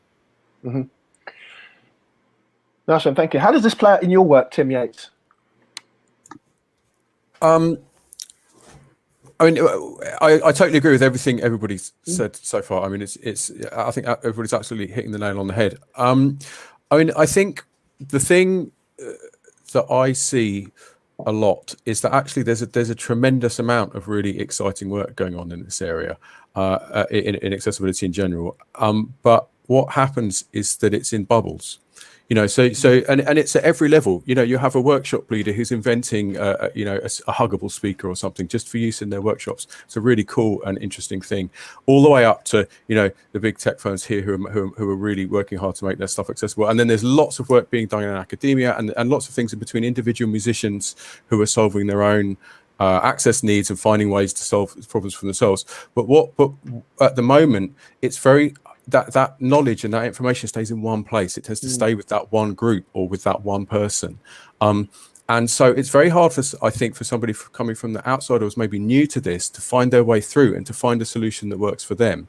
And so I think, you know, it's thinking about what Ed said about the way that actually it needs to be about communication and the website, and as well as the software and the technical side of things, and actually all of those components and all of us talking to each other and sharing the things that we're doing, so that when somebody's looking for something, they can actually find it in a way that's coherent and doable, that's solvable. You know, yours perhaps it's your first instrument.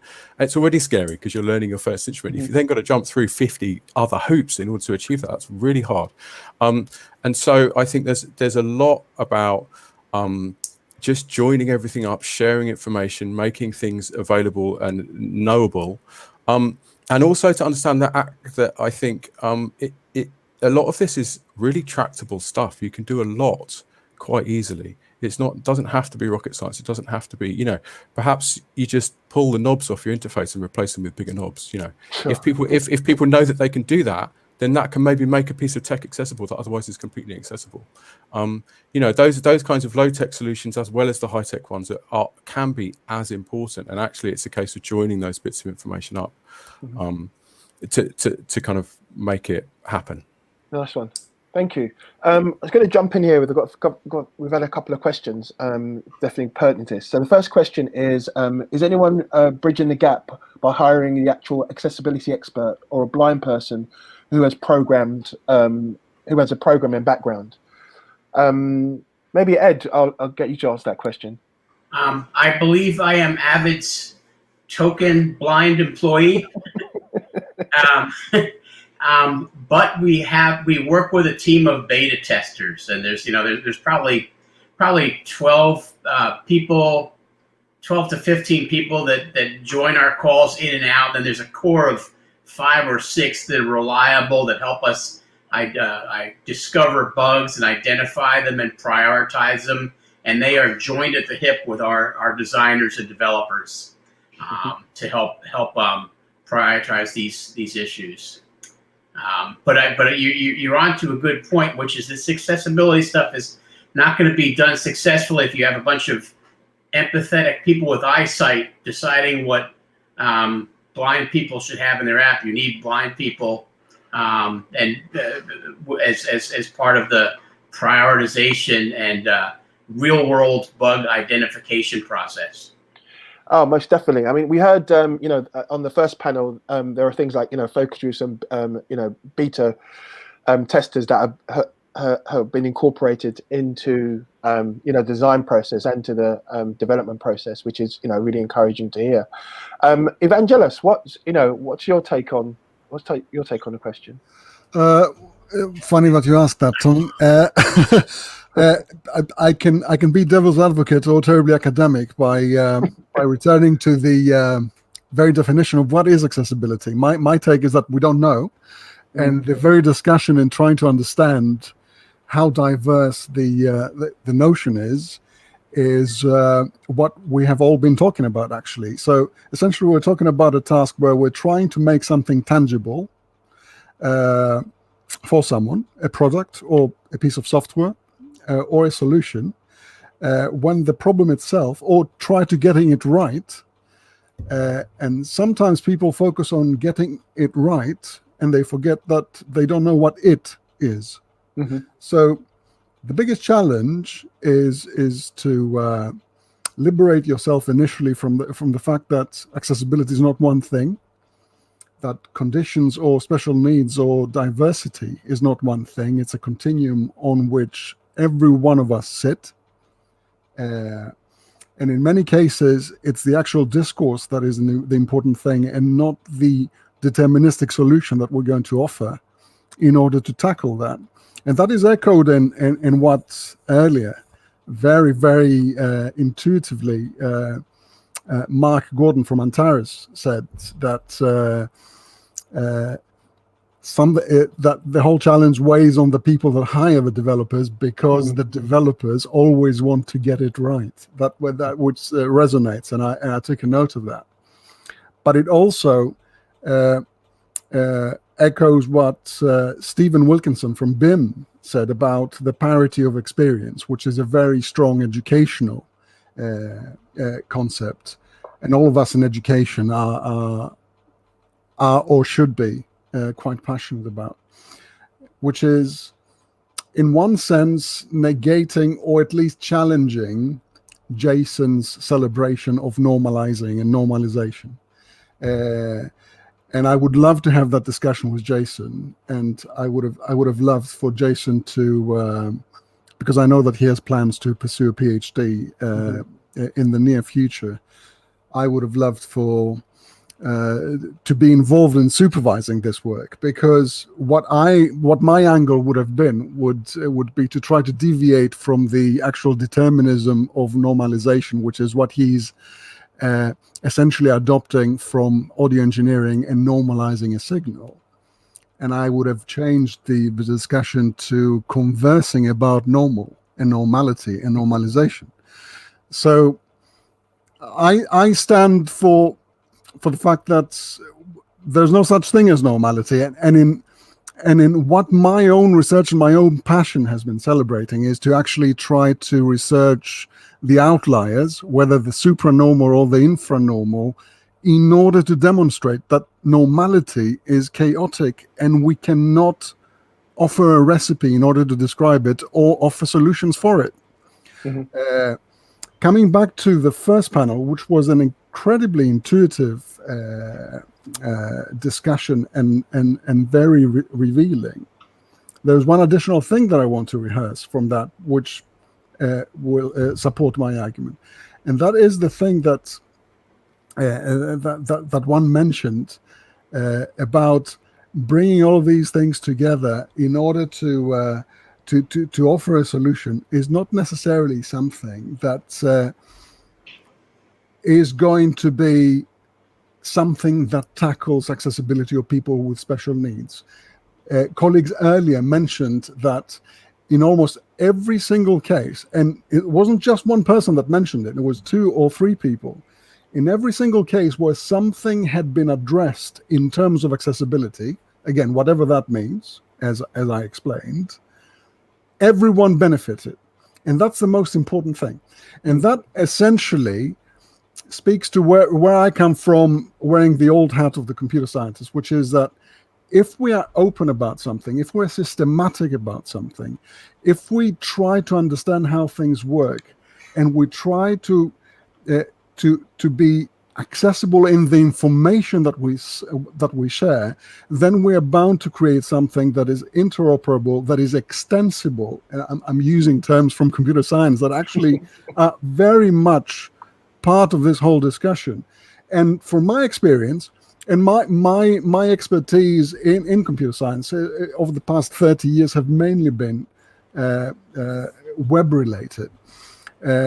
But accessibility is is a very strong issue, and a problem with the web is that if you focus on clarity of information, separation of presentations and layouts and interfaces from the information itself, and make that accessible, interoperable, and extensible, then you are very close to being highly accessible and highly open to providing solutions that can cater for anyone, wherever on the continuum they might be placed. Yeah, that's a really important point, is that all these accessibility benefits, they stand to benefit people with no disabilities at all. So I use VoiceOver for all my email and reading and stuff. I would challenge anyone with normal eyesight to say that they wouldn't benefit from VoiceOver to consume their text and their email. So that's the main example. So accessibility is basically usability for people with disabilities.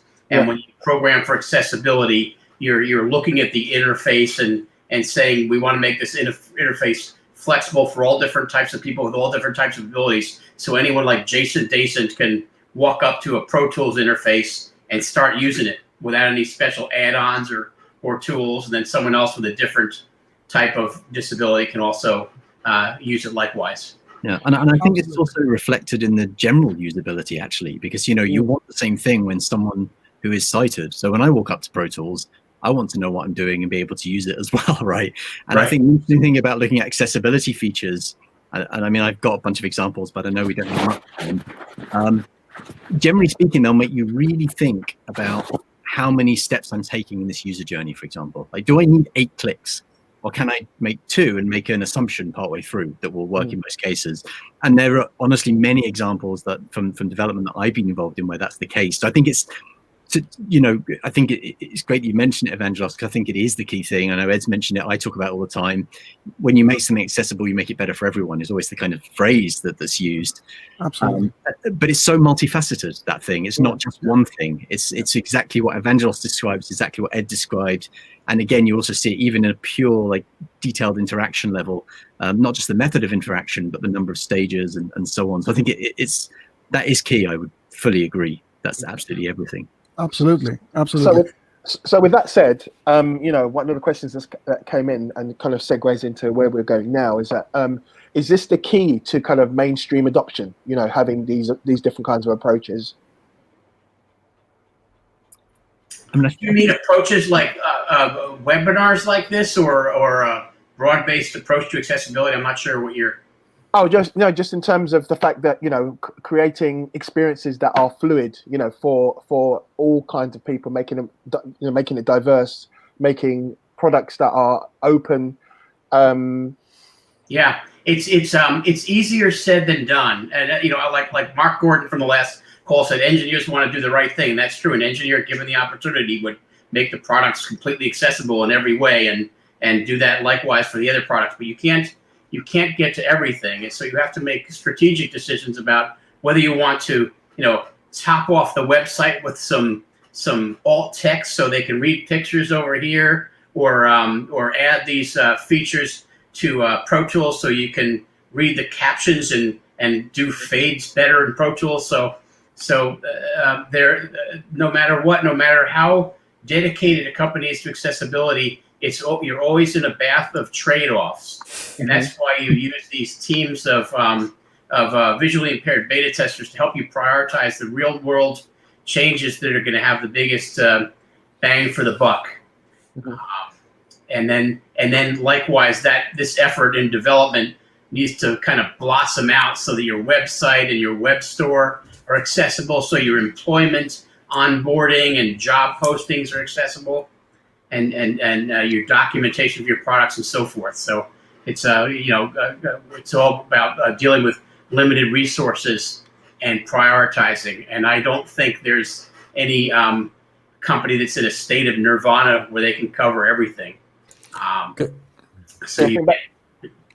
it feels to me from the conversations that, you know, are happening in this panel, but also in the first panel, it feels to me that there's an opportunity here to create some kind of standardization, some kind of, you know, open source framework, you know, a bit like the NKS for accessibility, maybe, you know, the fact that there's these set of rules and principles and frameworks that everyone can adopt and contribute to for the better. No? Well, I would start with the accessibility guidelines offered by Apple and Microsoft on their accessibility pages, where they're dedicated to accessibility and have principles for programming so that your accessibility innovation is robust from release to release. It's not fragile, it doesn't break, but it kind of it works across everything.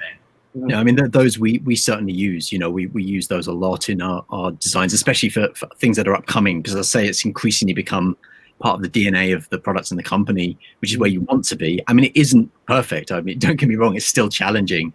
But I think, you know, those standards are a great place to start. And then when they start to seep in, you'll see designers just proactively looking there. And I mean, Apple and Microsoft are doing incredible work. And I mean, there's no question they set the bar. And the other thing I would say, I think it's about, you know, people talking. I mean, there's this forum. This is one example, and it's great that, I mean, there's 3 people on this panel that, aside from because of this panel, I hadn't met previously, and it's a great privilege to meet and talk to, and I look forward to talking to much more in the future for sure.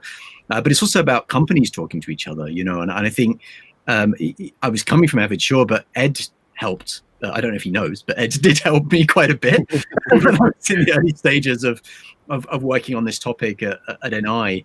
And then similarly, you know, I've had the opportunity and the privilege to talk to some of the people actually on panel 1. So, for example, Dan, you know, talking to people at Focusrite Novation, just sharing our experiences and sharing. And you know, it's not just experiences, but also things like sharing data. I mean, data. And there's no competitive animus here. I think I was just about to say that. You know, it's you know, when do you get the opportunity for rivals to share results? You know what I mean, and share processes. The very existence of the MIDI protocol is a celebration of the fact that there is synergy. MIDI. Many people forget nowadays. MIDI is always kind of in people's minds as something fresh and kind of contemporary. It was 1981 that it came out. People came together in 1981, which was the same year as the personal computer, the IBM PC. Yes. Yeah. Here's a little trivia for the call. The MIDI signal was sent from a Yamaha to a Roland device. The person that did it was Jim Mothersbaugh, who was the first drummer for the band, for my favorite band, Devo. So. Nice. So you learned something new on this last one. But on the no competitive animus thing, you know, what I was going to say is, you know, I have mediated panels and stuff, and you know, we'll invite people who want to kill us. You know, there are arch competitors, but in this forum, you know, it's everyone working together to bring more features and innovation to these tools. So we invite more people with disabilities to the music creation party, and that helps everyone, helps grow awareness for what we're doing, because I'm telling you, the market is sizable for this. Tim Adnett can give us a clinic on it, but you know, I think about 0.75% of people that work with our tools can't see the screen well enough to use the screen. Then another 3 or 4% have great difficulty seeing the screen. They are low vision. That's kind of what I am. So there's a big market, and boy, if you invite someone with disabilities to use your program and they can be productive about it, they'll be your apostles for life, and evangelize your product to disabled and normally abled people. Nice one. Thank you, Ed. We've got a couple of questions. So one's directly at Tim. Are there any plans for accessibility on Machine Plus? I think these questions always come up, which are always roadmap questions, and they're always very, very tricky to answer for obvious reasons. I think the way I would answer that is say accessibility in the end is really important to me and to NI and to many of the people that I work with. And we want to bring it to more products. Whether that can come to Machina Plus, I mean, Machina Plus I think is particularly interesting because obviously that's an embedded product, which brings with it, I mean, challenges technically, but I would hope they're not insurmountable. What I can say is it's something that we're definitely open to and something we definitely are looking at. I can't promise that it's something that we can definitely deliver, but what I can say is that you know, it's definitely our mission to bring this to more of our products over time, and it takes time. It's not something that happens quickly. But it is something I'd love to do, and I think Machina Plus would be a great product for it. Personally, I must say. Nice one. Okay, thank you, Tim. So I think we've got time for one more question, and that question is from Liam Hackett, and I think Sai is going to come out and read it out. Oh, okie dokie. That's wrong. Okay, 1 second. Let me see. Right, this is. I'll just read it out verbatim. Right. So this is not a question per se, but it's an important sentiment. Finding out about complete control is what got me back into music after my sight deteriorated. Thank you. It gave me part of myself back that I thought I'd lost.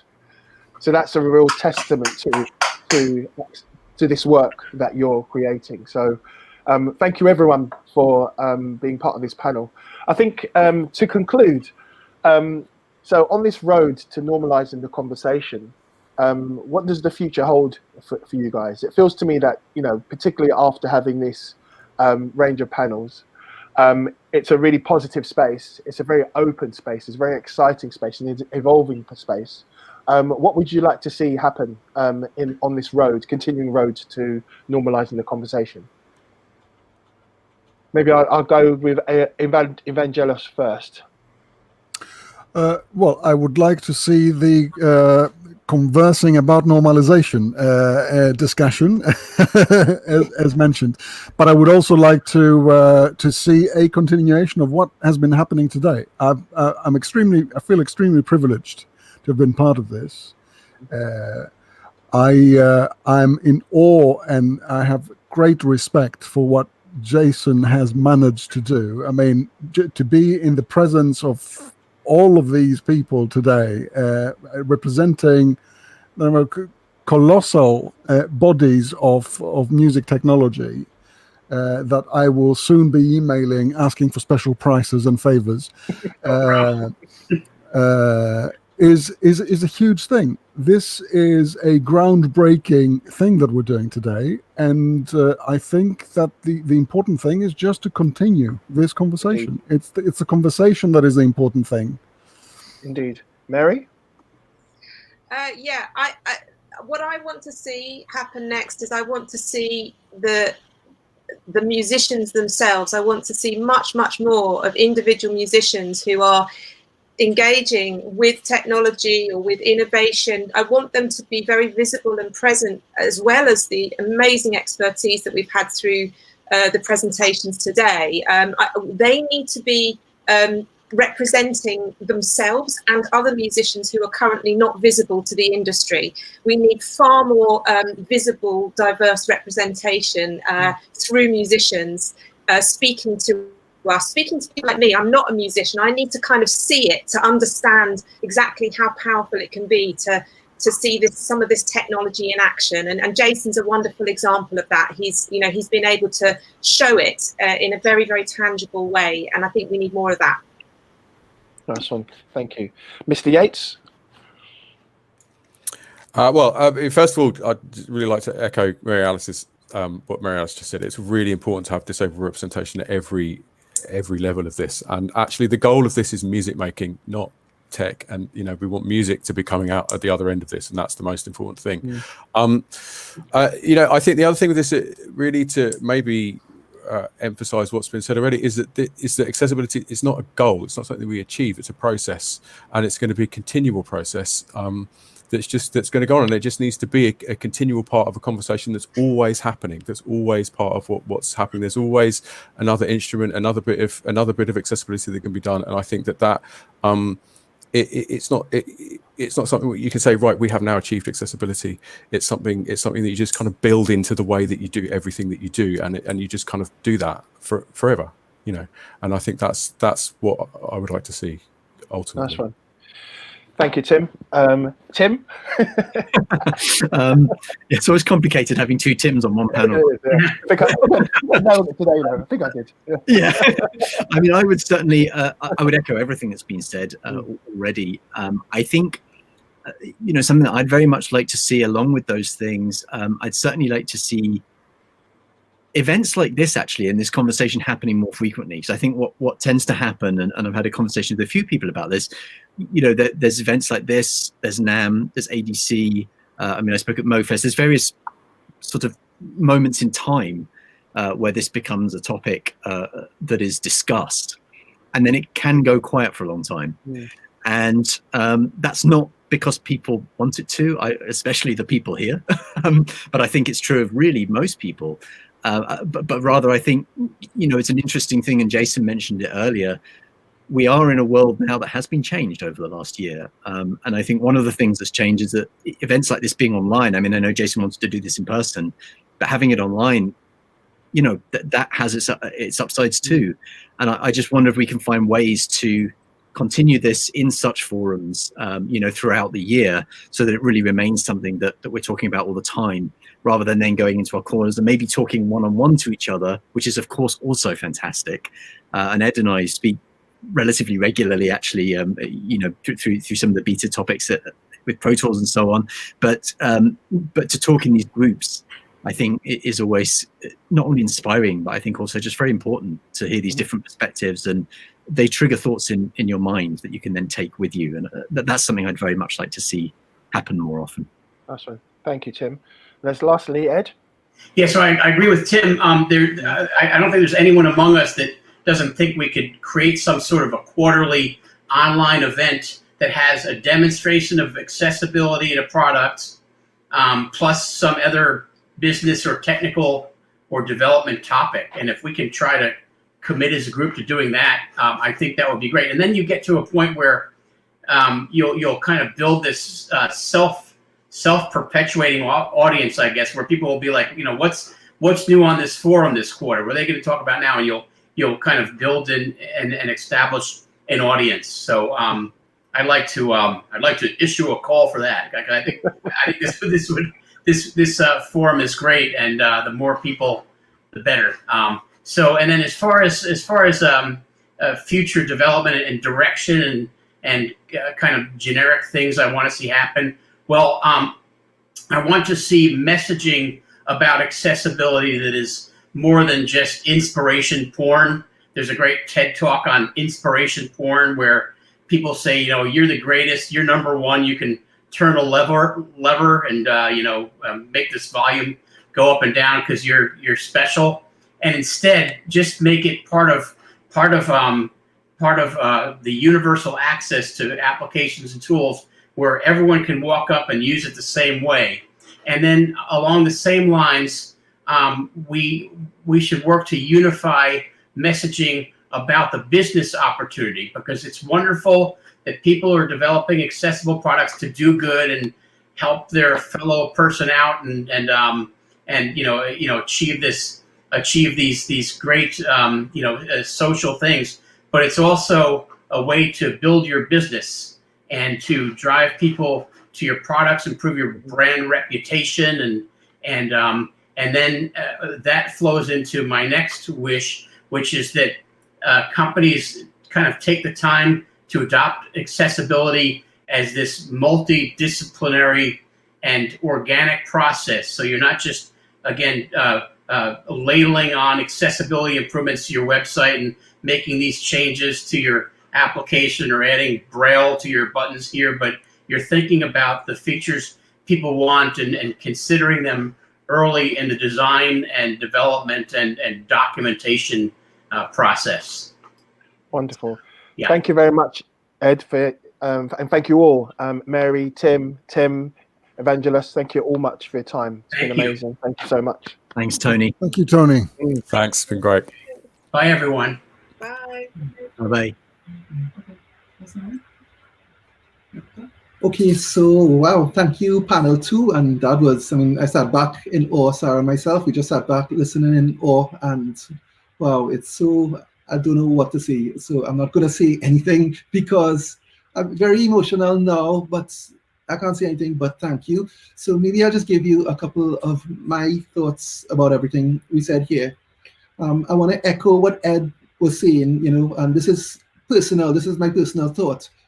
I want to be known basically because people enjoy my production, they enjoy the work. I don't want to be known in a situation where people think I'm amazing because I can't see and I can drive Pro Tools. That's irrelevant. The thing is, I can use Pro Tools to make music, right? So can sighted people. They can use Pro Tools to make music. So it's nothing amazing about me or special. I'm no more special than Mary Alice. You know what I mean? And speaking of that, I actually did have Mary Alice make a beat on machine a couple of months ago, and that was really cool, actually. You know, so what I'm saying, I'm no different to a sighted producer, right? I'm not special because I can't see. I'd like to be special because I think I kind of can handle myself in the studio, you know, but not because I can't see. So the next thing, I want to reach out to the disabled community around the world, not just visually impaired, you know, to everyone. I want to encourage you. I want to say, you know, we're asking a lot of the manufacturers and the retailers and the educators.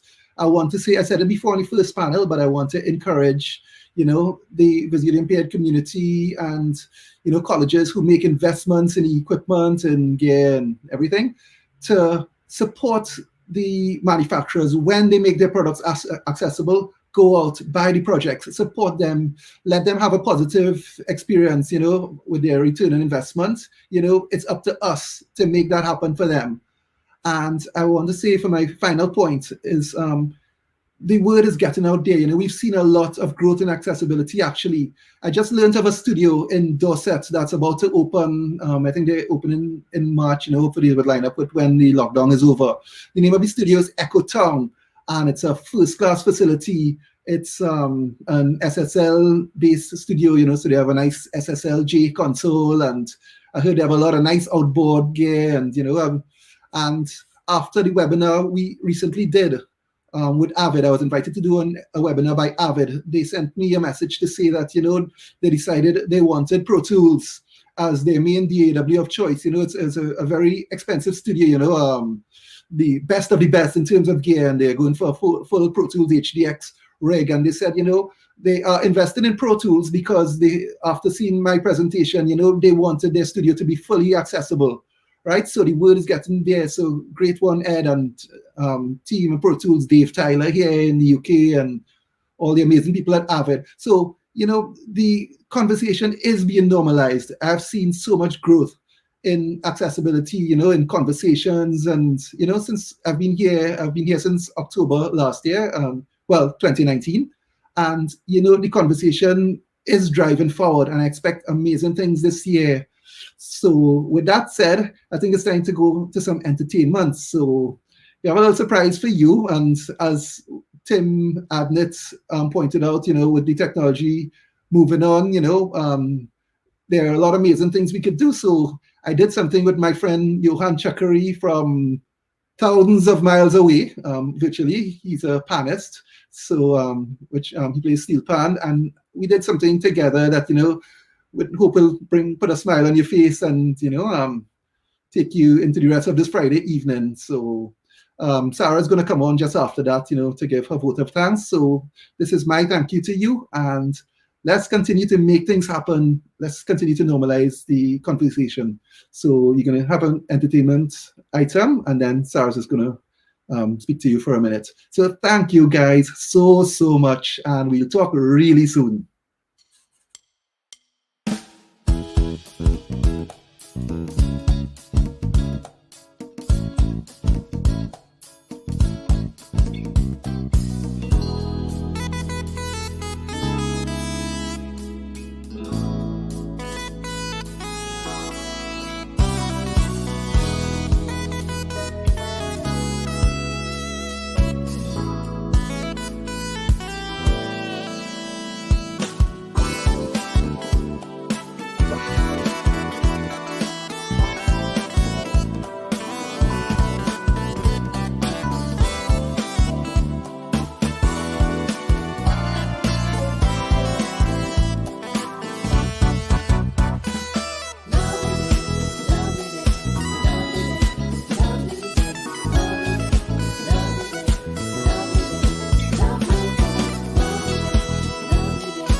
Hi, everybody.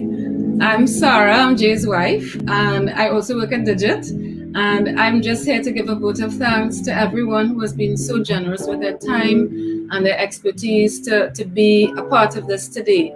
So bear with me while I go through everyone, because I don't want to forget anybody. First, we would like to thank the brilliant musicians who just played with Jay on that pause raising piece. On guitar, friend we met at Native Instruments back in 2019, Adil Ganti. We just want to thank you so much for putting your all into this. On steel pan, of course, you saw across the screen his name, Johann Chuckaree, one of Trinidad's most amazing pannists. Also, interestingly, he's a co-creator of Indie Sound's steel pan contact library. So thank you so much, Johann. And another person who is such an old friend of ours from Trinidad and who did everything for this in terms of all the editing, all the film editing, is Ramon Castillo. We cannot thank you enough for going beyond the call to make all these films that everybody saw here today. We are so humbled by the unhesitating response that all the panelists, all these distinguished panelists have given to us, and they took time out of their busy schedules to be here with us today. And we just want to make sure that we mention again from panel 1, Per from Arturia, Dan from Focusrite Novation, Mark from Antares in the States, Sarah from Audio Technica and the MIA, and Stephen from BIMM London, as well as on panel 2, our dear friend Ed from Avid. We have also another great friend, Tim Adnet from Native Instruments, Tim Yates, another newer friend from Drake Music, Mary Alice as well, a fantastic person from Creative United, and Evangelos, someone we met only recently and is such a kindred spirit to Jay as well from the UCL, and Tony, of course, a brilliant moderator. Thank you guys so much. Also, we have to say thanks to Jay's course leader, Sini Timonen, who has really helped Jay in terms of guiding and supporting him through planning this event for his masters. And of course, we must talk about our colleagues, Sai and Owen from Digit. We really don't even know what to say in terms of just thank you so much for being unwavering in your support for us and helping to put this event together. And although Owen was a little under the weather today, so you didn't see him, but I know he is definitely there on the call with us. And Sai was, of course, brilliant. He was there in panel 1 fielding questions and behind the scenes for panel 2. So thank you both so much. We are just honored to be a part of Digit and building Digit together. To the brilliant ladies at Attendable, Sarah and Catherine. This is the company that arranged the streaming of this event.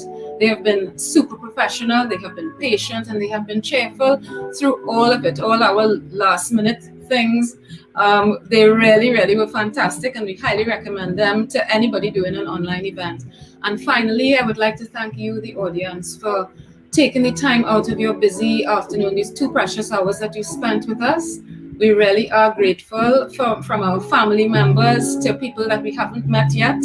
We just thank you for being here and being interested enough in accessibility to make the time to be here.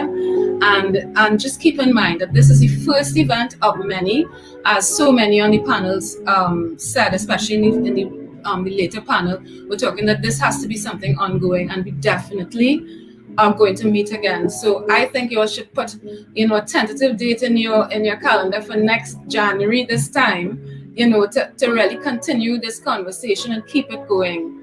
Okay, thank you again, everyone, and have a lovely evening.